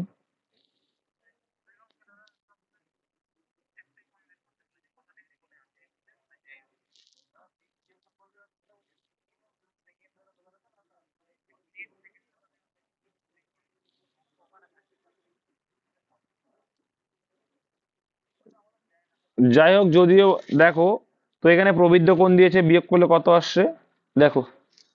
তোমাদের কনসেপ্ট খুব কমা। সূক্ষ্ম কোণ কোনটা, প্রবৃদ্ধ কোণ কোনটা, কোনটাকে আবার স্থূল কোণ, এরা জানেই না। যাক, বিয়োগ করলে কত আসে ওটা? বিয়োগ করো। 97.5। যাই হোক, তারপরে দেখে নাও। এত টাইম লাগে না, অঙ্ক তো লেট হবেই। নেক্সট দেখো, এই 25টা ছিল। এবার এই অঙ্কটা তোমরা মুখোমুখি করার সিস্টেমও শিখিয়েছিলাম, যে 162.5 কি করে পাবো। তো 10টা বেজে 25, তার মানে কত? 10টা বেজে 25 মানে এখানে 5-এর ঘর আছে, এখানে 10, তাহলে 5-এর ঘর আর 10-এর ঘর কত হয়ে যাবে? 150 হয়ে যাবে। 150 হয়ে যাবে। আর এদিকে 10টা বাজে মানে এদিকে 25 পর্যন্ত এগিয়ে এসে, তাহলে প্লাস 12.5, তাই তো? এগিয়ে গেল। তার মানে 162 ডিগ্রি। হ্যাঁ, বলো। এবার তুমি, এবার তুমি, আরে আমাকে বলতে দাও নাসির, বলতে দাও আমাকে, এত কথা বললে হবে না। এবার এদিকে যদি 25 হয়, সিম্পল লজিক বুঝবে, এদিকে কিন্তু আমি যদি এটা এগিয়ে গেছে সামান্য, আমি এই দিকে যদি গ্যাপটা ধরি, এদিকে গ্যাপ কত হয় বলো তো? এদিকে গ্যাপ কত ধরা যায়? এখানে 5টা গ্যাপ আছে, তাহলে এখানে 7টা গ্যাপ হয়ে যাবে। কত হয়ে যাবে? 7টা। তাই তো? মানে 5 এসছে আর এদিকে দুটো ঘর, মানে কত হচ্ছে? 7টা। 7 বারং কত হয়? 7টা তো নাকি? 7 বারং, 7 বারং না, সরি 7 বারো বলছি কেন? তোমার 7টা মানে 3 7 21, 210। কত আসছে? 210। তার থেকে 12.5 মাইনাস কত হচ্ছে? Option A. এদিক দিলে মাইনাস হচ্ছে। প্রবৃদ্ধ কোণ, এটাও কিন্তু মুখোমুখি করা যায়, যারা জানো তারা পারবে, না হলে দরকার নেই, ওই যে সিস্টেম শিখেছো ওই হবে। অনেকে ভুলভাল করে ফেলে এটা করতে গিয়ে। আবার পার ডে ক্লাস করে তবে শিখতে পারো, যারা পার ডে ক্লাস করে না ওদের স্কোর ভালোই আছে। একটি মেশিনের মূল্য প্রতি বছর 10% হারে হ্রাস পায় যদি মেশিনটি বর্তমান মূল্য এত টাকা হয়, তবে 2 বছর আগে। উল্টো বলেছে কিন্তু, তার মানে কি হ্রাস পেয়ে পেয়ে এত হয়েছে, তার মানে আগে নিশ্চয়ই বেশি ছিল। আগে নিশ্চয়ই কিন্তু বেশি ছিল, তো এটা দেখলেই বোঝা যাচ্ছে এটা অ্যান্সার তো কখনোই হবে না, তাই না? দেখো বর্তমান মূল্য বলছে 1,62,000 টাকা। ঠিক আছে? আর 2 বছর আগে আমরা উল্টো করে লিখবো, 10% যদি করি, 10% মানে কত হবে? 90% না, হ্রাস মানে কি, কমে গেল 10% কমে গেল 90%, 90% মানে কত, 100/90, 90/100। আমি উল্টো লিখছি, কারণ কি আমরা বর্তমান থেকে আগের দিকে যাচ্ছি, তাই আগের মূল্য চেয়েছে, তাই উল্টো লিখছি। উল্টো দিকে যাচ্ছে মানে উল্টো করে লিখবো। আমরা জানি 10% হ্রাস মানে 90%, আর 90% মানে কি 90/100 হয়, কিন্তু যেহেতু আমরা উল্টো দিকে যাই তাই উল্টো করে লিখবো। কারণ কি, আগে আমার দামটা বেশি ছিল, এখন কম, তাই না? আগে আমার দামটা বেশি ছিল, বর্তমানে তো কমে কমে এসছে, এটা 1,62,000 হয়েছে, তাহলে বেশিটাকে উপরে লিখবো, ওই জন্য আগে আমার দাম বেশি ছিল যেহেতু। তাই যদি হয়, এবার দেখো, শূন্য শূন্য কাটো, শূন্য শূন্য কাটো, এই 2 শূন্য কাটো, 9 নং কত, 81, 81 দিয়ে গুণি দেখো 162 হয়, তাহলে 20 হয়ে গেল। বুঝতে পারলে কিছু? এই 9 নং 81 করে নিলাম গুণ করে, আর আর তার ডবল হয় 162। পরে বললে কি, আসছি বলছি, তখন 90/100 হতো, সিম্পল। পরে বললে 90/100, আর আগে বললে উল্টে যাবে, ঠিক আছে? তাহলে এখানে 20 আছে, আর এখানে 4টে শূন্য, মানে কি 2 এর পরে কতগুলো শূন্য হচ্ছে, 5টা শূন্য হবে। তাহলে অ্যান্সার অপশন নাম্বার সি, 2 লক্ষ টাকা কিন্তু জমছিল আগে। নেক্সট, এক ব্যক্তি তার মূলধনের 1/3 এবং 1/4 এবং অবশিষ্ট অংশ যথাক্রমে 7%, 8% এবং 10% বার্ষিক সরল সুদে বিনিয়োগ করে। কিচ্ছু নেই অঙ্ক কিন্তু। এখানে তোমাকে এই যে ভগ্নাংশ আছে, প্রথমেই কি করা দরকার, হরের এলসিএম করে দাও। 3 আর 4 এলসিএম করলে কত হয়, 12। 12 যদি হয়, তাহলে 12 এর 1/3 কত হবে, 4 হবে। তারপরে তারপরে বলছে কি, 1/4, 12 এর 1/4 মানে কত, 3। এবার হচ্ছে অবশিষ্ট অংশ, তাহলে 4, 3, 12-র ভিতরে 4 আর 3 নিয়ে নিলে 7, তাহলে আর কত আছে পড়ে, 5। তাই টোটাল 12 করে ফেললাম, যেটা এলসিএম সেটা টোটাল মান হয়, ঠিক আছে? এবার যদি এলসিএম এবার দেখো, বলছে এর 7%, এর 8%, একটা সরল সুদ বিনিয়োগ করা হলো। পার্সেন্ট মানে কি, গুণ করে দাও, আর কিচ্ছু না। এর 7%, এর 8%, আর এর 10%, রেশিও করলে কত আসছে, 428, 3/24, এটা 550। ব্যাস, পার্সেন্টেজ, প্রত্যেকের পার্সেন্টেজ আছে, তো পার্সেন্টেজ পার্সেন্টেজ অনুপাতে কিন্তু পার্সেন্টেজ ভ্যানিশ হয়ে গেল। তাহলে এখানে কত হলো, 28কে আমরা 2 দিয়ে ভাগ, প্রত্যেকটা 2 দিয়ে ভাগ যাচ্ছে, তাহলে 14, 12, 25। এবার এগুলোকে টোটাল করলে কত আসছে, রেশিও ইনকাম হয়ে যাচ্ছে, এটা টোটাল কত হচ্ছে, যোগ করো যোগ করো, যোগ করলে 102 হচ্ছে। আরে খাপান, এই 102 এটা গুণ করলে কি মাথা খারাপ নাকি তোমার, 51 হচ্ছে। তাহলে 51 এর ভ্যালু কত বলছে, 561। অ্যান্সার কি, তবে তার বিনিয়োগ করা মূলধন হলো, যদি তার বার্ষিক আয় এত টাকা হয়, তবে তার বিনিয়োগ করা মূলধন কত। তাহলে বিনিয়োগ করা মূলধন কত ছিল, তাহলে এর ভ্যালুটা চাইছে, করলে কত আসে দেখো, কাটাকাটি করো,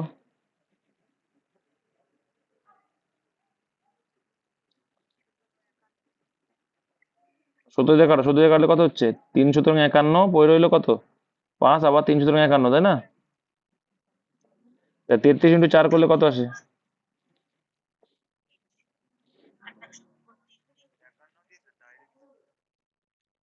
কত এসেছিল, আহা, এটা দেখছি দেখছি, দাঁড়া দাঁড়া দাঁড়া,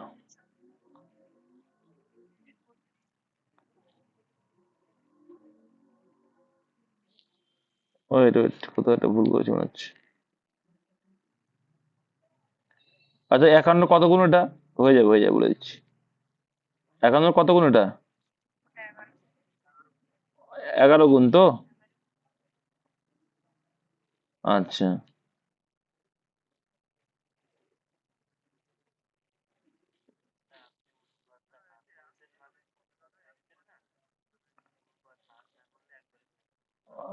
আচ্ছা, ওই জন্য আসে না, হ্যাঁ বুঝতে পেরেছি। তবে তার বিনিয়োগের দ্বারা মূলধন, দেখো এর 12 তো এটা অর্ধেক করা হয়ে গেছে, যাই হোক। দেখো, এটা অর্ধেক করার কোনো প্রয়োজন নেই, যেহেতু এটা পার্সেন্টেজ আছে, একটু ভুল মিস্টেক করে ফেলেছি, আর কিছুই না। এটাকে করার দরকার নেই, কেন, কারণ এটা কিন্তু 28%, এটা 24%, এটা 50%, ঠিক আছে? তাহলে কত পার্সেন্ট আছে টোটাল, 8%, 10%, 50, ঠিক আছে। 102, একই বিষয় হতো, কোনো সমস্যা হতো না। 102 এর ভ্যালু বলছে 561 টাকা। এটা পার্সেন্টেজ আছে, আগেরটা করলে হয়ে যেত। তো 100% মানে কত আসে, এটার কথাই তো বলছি, তাই তো? তাহলে অ্যান্সার করলে কত আসে দেখো তো।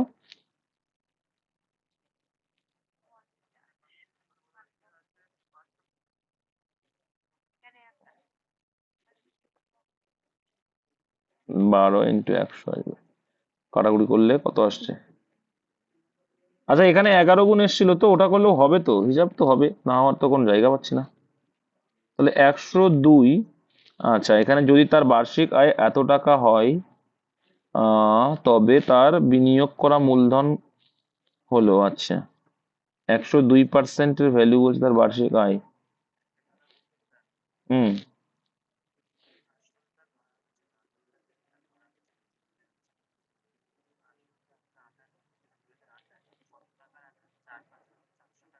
হুম হুম হুম হুম। এখানে বলছে 7%, ওহো সরি, পার্সেন্ট, ঠিকই বলেছো। এটা 12 নয়, এটা 1200। ঠিক আছে, 12 নয়, ওইভাবে চলে আসবে, চাপ নেই, আমি বললাম না চলে আসবে। 102 যদি হয় ওইভাবে চলে আসবে, বুঝিয়ে দিচ্ছি। এটা মানে 561। আর এই 12 এর কত পার্সেন্ট, মোট 12 তো না, এটা 12, 100, 1200, মানে 12%, যদি 100% হয় তখন কত হচ্ছে, 1200 হয়ে যাবে না? এইভাবে করতে হয়, তবেই হবে। এবার ঠিক আছে তো? এটা হচ্ছে মেন, ঠিক আছে। 100% তোমাকে বের করতে হবে, আমরা 12 ভ্যালু তো বের করছি, কিন্তু 100%-এর ভ্যালু না বের করতে মূলধন আসবে না, যেহেতু এটা মূলধন চেয়েছে। দেখো, যারা বুঝতে পারেন আবার ক্লিয়ার করছি, স্টার্টিং ক্লিয়ার করে দিচ্ছি, যখন ক্লিয়ার করে যাবে। এই 12 এসেছিল কি এলসিএম, এবার ওখান থেকে যে 7% বের করলে তো আমার ভগ্নাংশ চলে আসছে, তার জন্য আমরা কি করব, যে কি, এখানে এসেছিল দেখো 4, আর এখানে এসেছিল কত, 3, আর এসে করলে 5, এটা রেশি এসেছিল। এইবার দেখো 4-এর 7% মানে কত হবে, 0.28 হয়ে যাবে। আমি সেটা 7% মানে কত হবে, 400 ধরে নাও, তাহলে এটাকে, এটাকে কত ধরে নাও, 300, এটাকে 500 ধরে নাও, হিসাব সুবিধা হয়ে যাবে। তাহলে 7-এর যদি 4% করি, তাহলে কত, 4×7 = 28 হয়ে যাবে। এইখানে একটু ভুল করে ফেলেছি আমি। আর এখানে দেখো তার 8% 24 হয়ে যাবে। আর এখানে কত হচ্ছে, 5×50 হচ্ছে। এইবার তুমি করো, টোটাল কত হচ্ছে, 102। তো 102 মানে কত হচ্ছে, 102 মানে 561। তাহলে 1200 মানে কত, 1200 মোট ধরেছিলাম, তার মানে কি এখানে 400, 300 আর 500 ধরেছি, মানে কি টোটাল কত, 1200। তাহলে 1200 মানে কত, এবার চলে আসবে, করো। এবার দেখো এখানে কাটলে কত আসছে, 2 আসছে, এখানে 11 আসছে, আর এখানে 600 আসছে। তাহলে অ্যান্সার হয়ে যাবে 6,100 টাকা, অপশন সি। ঠিক আছে, আমি একটু মিস্টেক করে ফেলেছিলাম, যেহেতু পার্সেন্টেজ তো একটু ভুল করে ফেলেছিলাম। এটা অ্যান্সার হয়ে যাবে। এবার এখানে যে অ্যান্সারটা এসেছিল না, 102% এসেছিল না, এটা তো খেয়াল রাখতে হবে আমাকে, যে এটা এসেছিল কি 102%-এর, 102%-এর, হ্যাঁ। তাহলে 102%-এর ভ্যালু যদি 561, তারপর আবার 100%-এর ভ্যালু বের করতে হবে। ঠিক আছে, তারপরে আবার মোট ইউনিট আর 12, তাহলে 12 মানে কত সেটাও বের করতে হবে, মানে 1200 ধরে নিতে হবে। ঠিক আছে, তো এই বুদ্ধিটা না লাগিয়ে ওই যেটা করলাম পরে ওটা করো। এ এবং বি এর বার্ষিক আয়ের অনুপাত এত, তাদের বার্ষিক ব্যয়ের অনুপাত এত, যদি বছরের শেষে তাদের প্রত্যেকে এত টাকা সঞ্চয় করে। দেখো প্রত্যেকে যখন সঞ্চয় করে, বিয়োগ ফলটা দেখে নেবে যে সেম আছে কিনা। দেখো 5-এর থেকে 3 বাদ দিলে কত আসে সঞ্চয়, আর 2 আসে। 4-এর থেকে যদি 2 বাদ দাও 2 আসে, তাহলে মানে কি দেখো সেমই আসে। তাহলে সেম যখন আছে, 2-এর ভ্যালু 1600, তাহলে 1-এর ভ্যালু কত হয়ে যাবে, 100। এটাই তোমাদের পরীক্ষায় আসে, এটাই তোমাদের অবশ্য পরীক্ষায় আসে, 800। তাহলে এ এর বার্ষিক আয় কত, তাহলে এ মানে 5, তাহলে 5 আর 40 মানে 4000, অপশন সি। নেক্সট, যদি স্পিডে যায়, যদি বার্ষিক 16×3, আচ্ছা 16×3 মানে ফ্র্যাকশন ভ্যালু করলে কত পার্সেন্ট আসে, কত আছে, 1/6। কত আছে 16×3, আর কত পার্সেন্ট আসে, 1/6। 3 বছর বলছে, তাহলে 1/6 হয়ে যায়। তোমরা যদি মনে করো যে আমরা সাকসেসর মেথড করবো, তাও করতে পারো, না করতে চাইলে না, কোনো সমস্যা নেই। টাকার চক্রবৃদ্ধি সুদ এত টাকা হয়, তো এই পরিমাণ টাকার একই সময় একই হারে সরল সুদ কত হবে। তো সরল সুদ যদি করে, তোমার টেবিল ফর্মেটে করলে সব থেকে সুবিধা হয়ে যাবে, মানে জানো তো। টেবিল ফর্মেটে যদি করি, আমরা 1/6, এটা বুঝতে পেরেছো তো, 1/6, 1/6 কে কে বুঝতে পারোনি? হ্যাঁ, মানে 6 টাকা যখন হবে,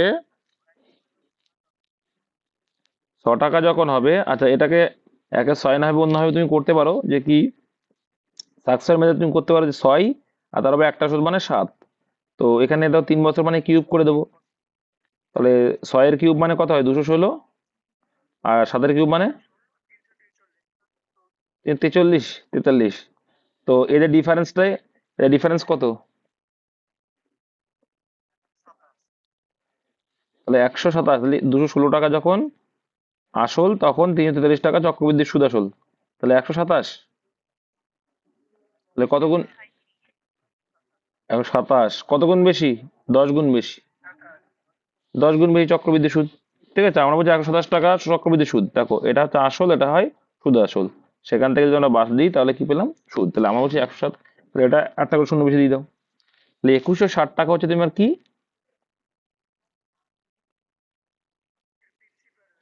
এটা কি বেরোলো? এটা আসল। তাহলে 2160 টাকা যদি তোমার আসল হয়, 3 বছর বলেছে, তাই তো?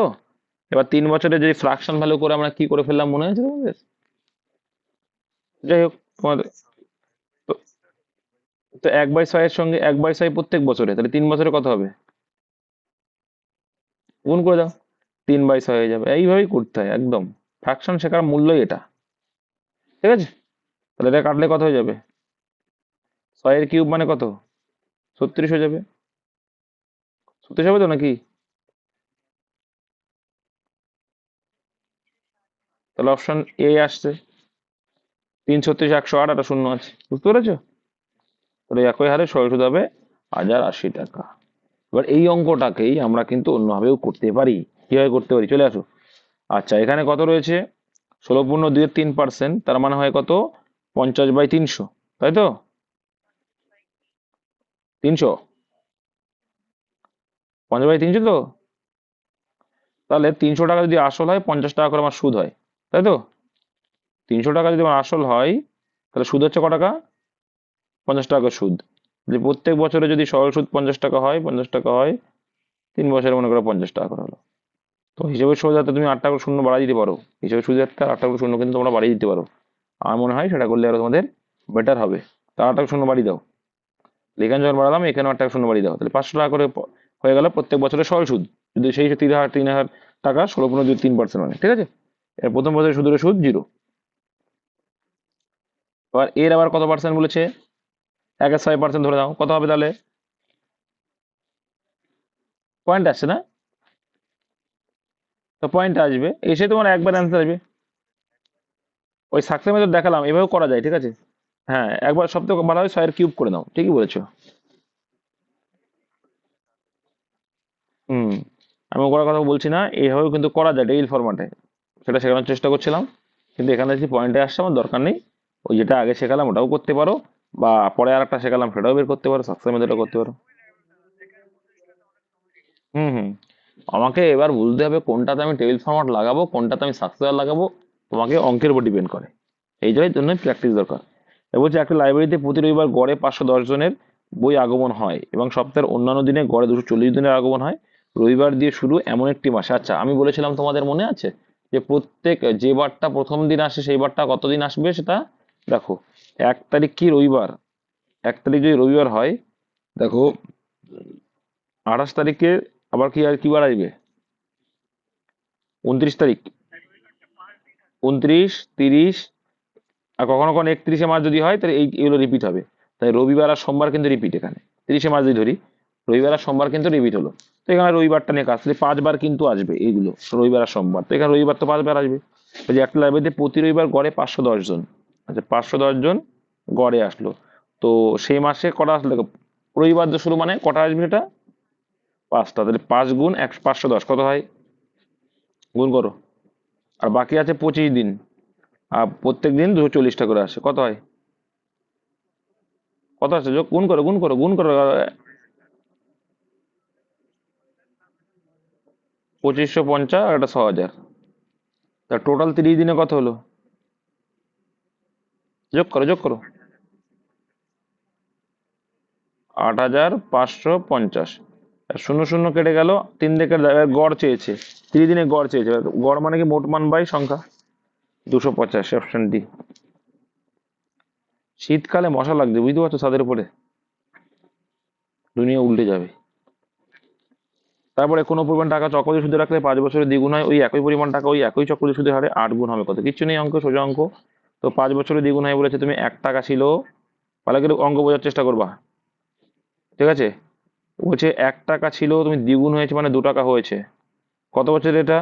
5 বছরে। তোমাকে কত গুণ করতে হবে? 8 গুণ। তো তো দেখো এটা কিন্তু দ্বিতীয় বছরের আসল সুদাসল, এটা কিন্তু সুদাসল, ঠিক আছে। তো দ্বিতীয় বছরের কি হবে, এটা আসল হিসেবে কাজ করবে। তো এরও আবার কত হলো, 4 হয়ে গেল, 2 × 4 হয়ে গেল। তো আবার এটা কি হয়ে যাবে, 3 বছর, এখানে কিন্তু 5, এখানেও 5, 3বার গ্যাপ। তাহলে এখানে আবার কত হলো, আসল হয়ে গেল। আবার 2 গুণ মানে কত হচ্ছে, 4 × 2 = 8 হচ্ছে। তাহলে এই 8 এসে গেল, 8 এসছে কিনা, 8 গুণ আসতে হবে। তো 8 গুণ আসলো কত বছরে, 3 × 5 = 15 বছরে এসলো, অপশন নাম্বার সি। ঠিক আছে, এটা যারা বুঝতে পারোনি কি করে করতে হয় দেখে নাও। 1 আছে, দ্বিগুণ হয়েছে, এবার 8 গুণ, তাই 2 এর পাওয়ার কত এলে 8 গুণ হয়, 2 এর পাওয়ারে 3 এলে 8 গুণ হয়। 3³ এই কিউবের সঙ্গে যে পাওয়ারটা থাকবে সেটার সঙ্গে বছরটা গুণ করতে হয়, অপশন সি। কনসেপ্ট আগে দিয়েছি, এখন শর্টকাট দিলাম। নেক্সট, দুটি স্টেশনে এ ও বি এর মধ্যে দূরত্ব এত কিলোমিটার, একটি ট্রেন 60 কিলোমিটার বেগে এ স্টেশন থেকে বি স্টেশনের দিকে 8টায় যাত্রা শুরু করে, অপর একটি ট্রেন 75 কিলোমিটার বেগে বি স্টেশন থেকে এ স্টেশনের দিকে সকাল 8টায় যাত্রা করে। এবার দেখো একটা সিম্পল লজিক বুঝবে, এখানে কিন্তু যে 8টার সময় শুরু করলো সে কিন্তু 1 ঘন্টা আগে রাস্তা ক্লিয়ার করে ফেলেছে। তাহলে 330 মিটারের ভিতরে অলরেডি ও 60 কিলোমিটার এক্সট্রা ঝেপে দিয়েছে। তাহলে কত হয় এটা, 0, আর এদিকে 7 আর 6 13, মানে 270, তাই তো। তাহলে 9টা যখন বাজছে তখন এ কিন্তু কি করলো, মানে প্রথম ট্রেনটা কি করলো, 60 কিলোমিটার এগিয়ে দিল রাস্তাটা, তাহলে আর বাকি রইলো কত, 270। তাহলে ওরা যখন 9টায় শুরু করছে তখন দেখা যাচ্ছে আর 270 কিলোমিটার পথ ওদের দুটো মাঝখানে আছে। আর যেহেতু একে অপরের বিপরীত দিকে, তখন কি করতে হবে, যোগ করতে হবে।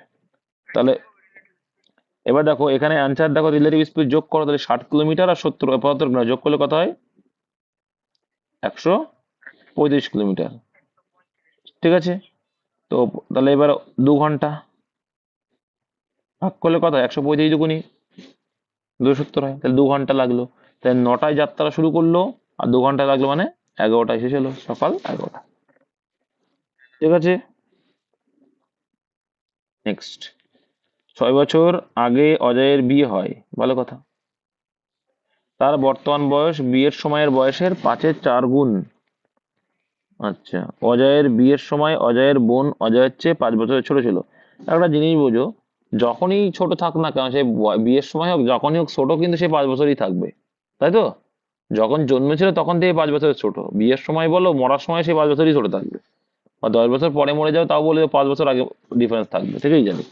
আর তার বর্তমান বয়স বিয়ের সময়ের বয়সের 5/4 গুণ। এটা ওটা এক্সপেক্ট ধরতে পারো, কোনো অসুবিধা নেই, অপশন টেস্টও করতে পারো, কোনো সমস্যা হবে না। ঠিক আছে, তাহলে দেখো তার সিম্পল লজিক দেখো। আচ্ছা, ঠিকই বলেছি। তার মানে কি, তার বর্তমান বয়স বিয়ের সময় বয়সের 5/4, তার মানে কি, তার বর্তমান বয়স 5 আর বিয়ের বয়স মানে 4। তাহলে এই ছিল কি, আগের মানে বিয়ের সময়ের বয়স 4 আর এখন কত, 5। এই 6 বছর আগে বিয়ে হয়েছে, কিন্তু আমাদের অনুপাতের হিসেবে ডিফারেন্স দেখছি কত বছর আগে, 1 বছর আগে বিয়ে হয়েছে। তো 1 মানে 6, 100 মানে 6। তাহলে অ্যান্সার কি, যে অজয়ের বিয়ের সময় অজয়ের বোন 5 বছর ছোট, কেন কাজে লাগলো, তোমাকে শুধু ঘাবড়িয়ে দেওয়ার জন্য চেয়েছি নাকি, না কাজে লেগেছে। কারণ দেখো এখানে যদি কি অজয়ের বোনের বর্তমান বয়স কত, তাহলে অজয়ের বর্তমান বয়সটা আগে দেখতে হবে। 5 × 6 = 30 বছর বয়স, কিন্তু অজয়ের থেকে তোর বোন 5 বছরের ছোট, তাহলে অ্যান্সার কত হয়ে যাবে, 25 বছর অ্যান্সার, অপশন নাম্বার এ। কে কে বুঝতে পারো না, আর কে কে বুঝতে পেরেছো,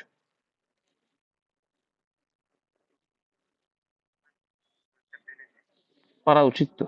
নেক্সট, 3টি গাড়ির বেগের অনুপাত এত, একই দূরত্ব অতিক্রম করতে গাড়ি 3টি যে যে সময় লাগে তাদের অনুপাত। কিচ্ছু না, মাথায় রাখবে 3টি গাড়ির বেগের রেশিও যখন দেওয়া আছে, এলসিএম করলে হয়ে যাবে।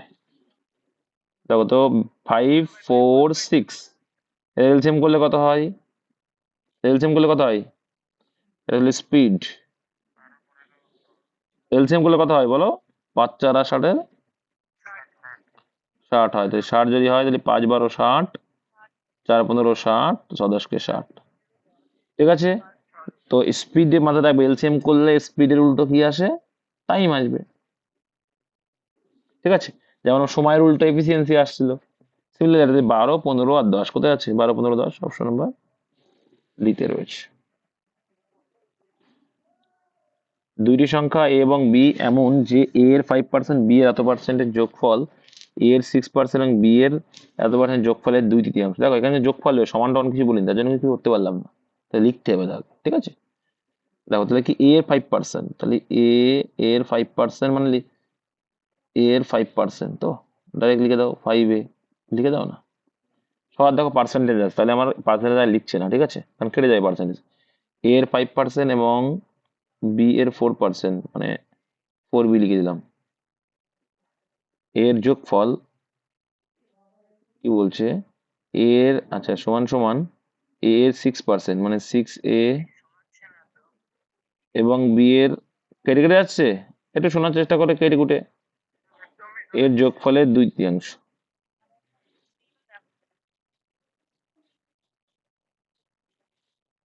দেখা যাচ্ছে না স্ক্রিন? 2/3, মানে 2/3। এখনো কি সত্যি সত্যি দেখাচ্ছে না? এখনো দেখাচ্ছে না? এবার দেখো তাহলে এটা আছে এটা আছে, কোনাকুনি কি হয়েছে, গুণ হয়ে যাবে এটা। হ্যাঁ, তো 3 দিয়ে গুণ করলে কত হবে, 15a plus 12b equals to 6×12a plus 16b সমান সমান, এখানে দেখো 15 এর থেকে এই 12 এর পাশে নিয়ে আসলে মাইনাস হয়ে যাবে, তাই ডাইরেক্ট লিখে দেবে 3a ইকুয়ালস, এখানে 16b আছে, ও পাশে 12b গেলে বাদ গেলে কত হবে, 4b সমান সমান a/b ইকুয়াল টু কত হয়ে যাবে, 4/3। আর 4/3ও যা, 4:3ও তাই। Option number D. ঠিক আছে, নেক্সট। দুটি সংখ্যার তৃতীয় একটি সংখ্যার চেয়ে এত পার্সেন্ট কম, মানে তৃতীয় একটি সংখ্যা ধরে নাও 100, তো প্রথম সংখ্যাটা বলছে 40% কম, মানে 60, আর দ্বিতীয় সংখ্যাটা বলছে 55% কম, মানে কত, 45। তো যে দ্বিতীয় সংখ্যাটি প্রথম সংখ্যাটির চেয়ে কত শতাংশ কম, তো কত কম, প্রথম সংখ্যার থেকে 15 কম, তাহলে 60-এর ভিতরে 15 কম, শতকরায় চেয়েছে, 100-এ কত, তো 5×100, 3×60, আর একে 3×5=15, মানে 5×5=25%, অপশন নাম্বার ডি। নেক্সট, কোনো এক দ্রব্যের ক্রয় মূল্য চিহ্নিত মূল্যের 64% পার্সেন্ট, ওই দ্রব্যটি 12% ছাড়ে বিক্রি করলে লাভের হার কত হবে। দেখো কোনো এক দ্রব্যের ক্রয় মূল্য চিহ্নিত মূল্যের 64%, তার মানে কি, আমার এমআরপি যদি 100 হয়, এটা কিন্তু এমআরপি, হ্যাঁ, মানে চিহ্নিত মূল্য, আর বলছে ক্রয় মূল্য 64%, তাহলে ক্রয় মূল্য কত, সিপি 64 টাকা হবে। 100 এর 64 মানে 64ই হয়। তো ওই দ্রব্যটি 12% ছাড়ে বিক্রি করে লাভের হার কত হবে, তাহলে 100 এর 12% ছাড় মানে কত ছাড়, 12 টাকা ছাড়, ক টাকা বিক্রি করেছো, 88 টাকায় বিক্রি করেছো, তাহলে তুমি 64 টাকা জিনিসটা 88 টাকায় বিক্রি করে, তাহলে ক টাকা লাভ করলে, এটা তো এসপি, ক টাকা, 24 টাকা, 24 টাকা লাভ করলে, তাই তো। তাহলে 64 টাকা ক্রয় মূল্য আর বিক্রি করেছো 88 টাকা, মানে 24 টাকা লাভ করেছো, শতকরা চেয়েছে, মানে 100-এ কত, তাহলে এখানে কত আসে, 3×8=24 এলো, আর এখানে 8×8=64 এলো, ঠিক। আর এদিকে 4×2=8 এলো, 4×25=100 এলো, তাহলে এই 25×3 মানে 75/2, মানে 37.5% লাভ হলো। কে কে বুঝতে পারোনি হাত তুলবে, মানে বলো, না বুঝতে পারলে এখনো টাইম আছে। নেক্সট, 100 মিটার দীর্ঘ একটি ট্রেন তার বিপরীত অভিমুখে 5 কিলোমিটার ঘন্টা বেগে পদব্রজে গতিশীল এক ব্যক্তিকে অতিক্রম করতে 6 সেকেন্ড সময় লাগে। তাহলে দেখো এখানে বিপরীত দিকে যাচ্ছে, মানে কি, গতিবেগ কিন্তু যোগ, কিন্তু ব্যক্তিদের কিন্তু কোনো দৈর্ঘ্য নেই, তাহলে ডিস্টেন্স, ট্রেনের যে ডিস্টেন্স ওটা হয়ে যাবে তোমার ডিস্টেন্স, ট্রেনের গতিবেগ চেয়েছি। যাই হোক, তার মানে আমরা এখানে করতে পারি কি, দেখো যে 100 মিটার দীর্ঘ বলেছে, তাহলে 100 মিটার দীর্ঘ, মিটারে আছে, দীর্ঘ ট্রেনটা কি 5 কিলোমিটার/আওয়ার, তো ট্রেনের দৈর্ঘ্যটা ধরে নিলাম এক্স। দেখো আমার রিলেটিভ স্পিড কি হয়, কি হয়, রিলেটিভ স্পিড যোগ হবে, একেও বিপরীতে, বিপরীতে আছে, হ্যাঁ আমাকে বলতে একই বিষয়, তাহলে কি হচ্ছে এখানে 5 কিলোমিটার পার আওয়ার। আমি একবার অ্যান্সার করে সিস্টেম দেখাচ্ছি, তো পরে তো ভুলভাল হয়ে যাবে।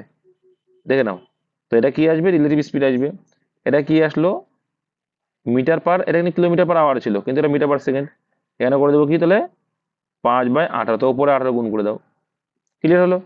আর এটা সমান সমান কত বলেছে, 6 সেকেন্ড সময়, এটা সমান সমান 6। ক্লিয়ার? তাই যদি হয় 6 দিয়ে কাটলে উপর উপরে কাটাকুটি যায়, জানো 3 হয়ে গেল, 5 দিয়ে কাটলে কত হলো, 20 হলো। তাহলে কত এলো, x+5 = 60 এলো। তাহলে x কত হবে, 60 - 5 = 55। বুঝতে পারলে মোহিত রঞ্জন মল্লিক?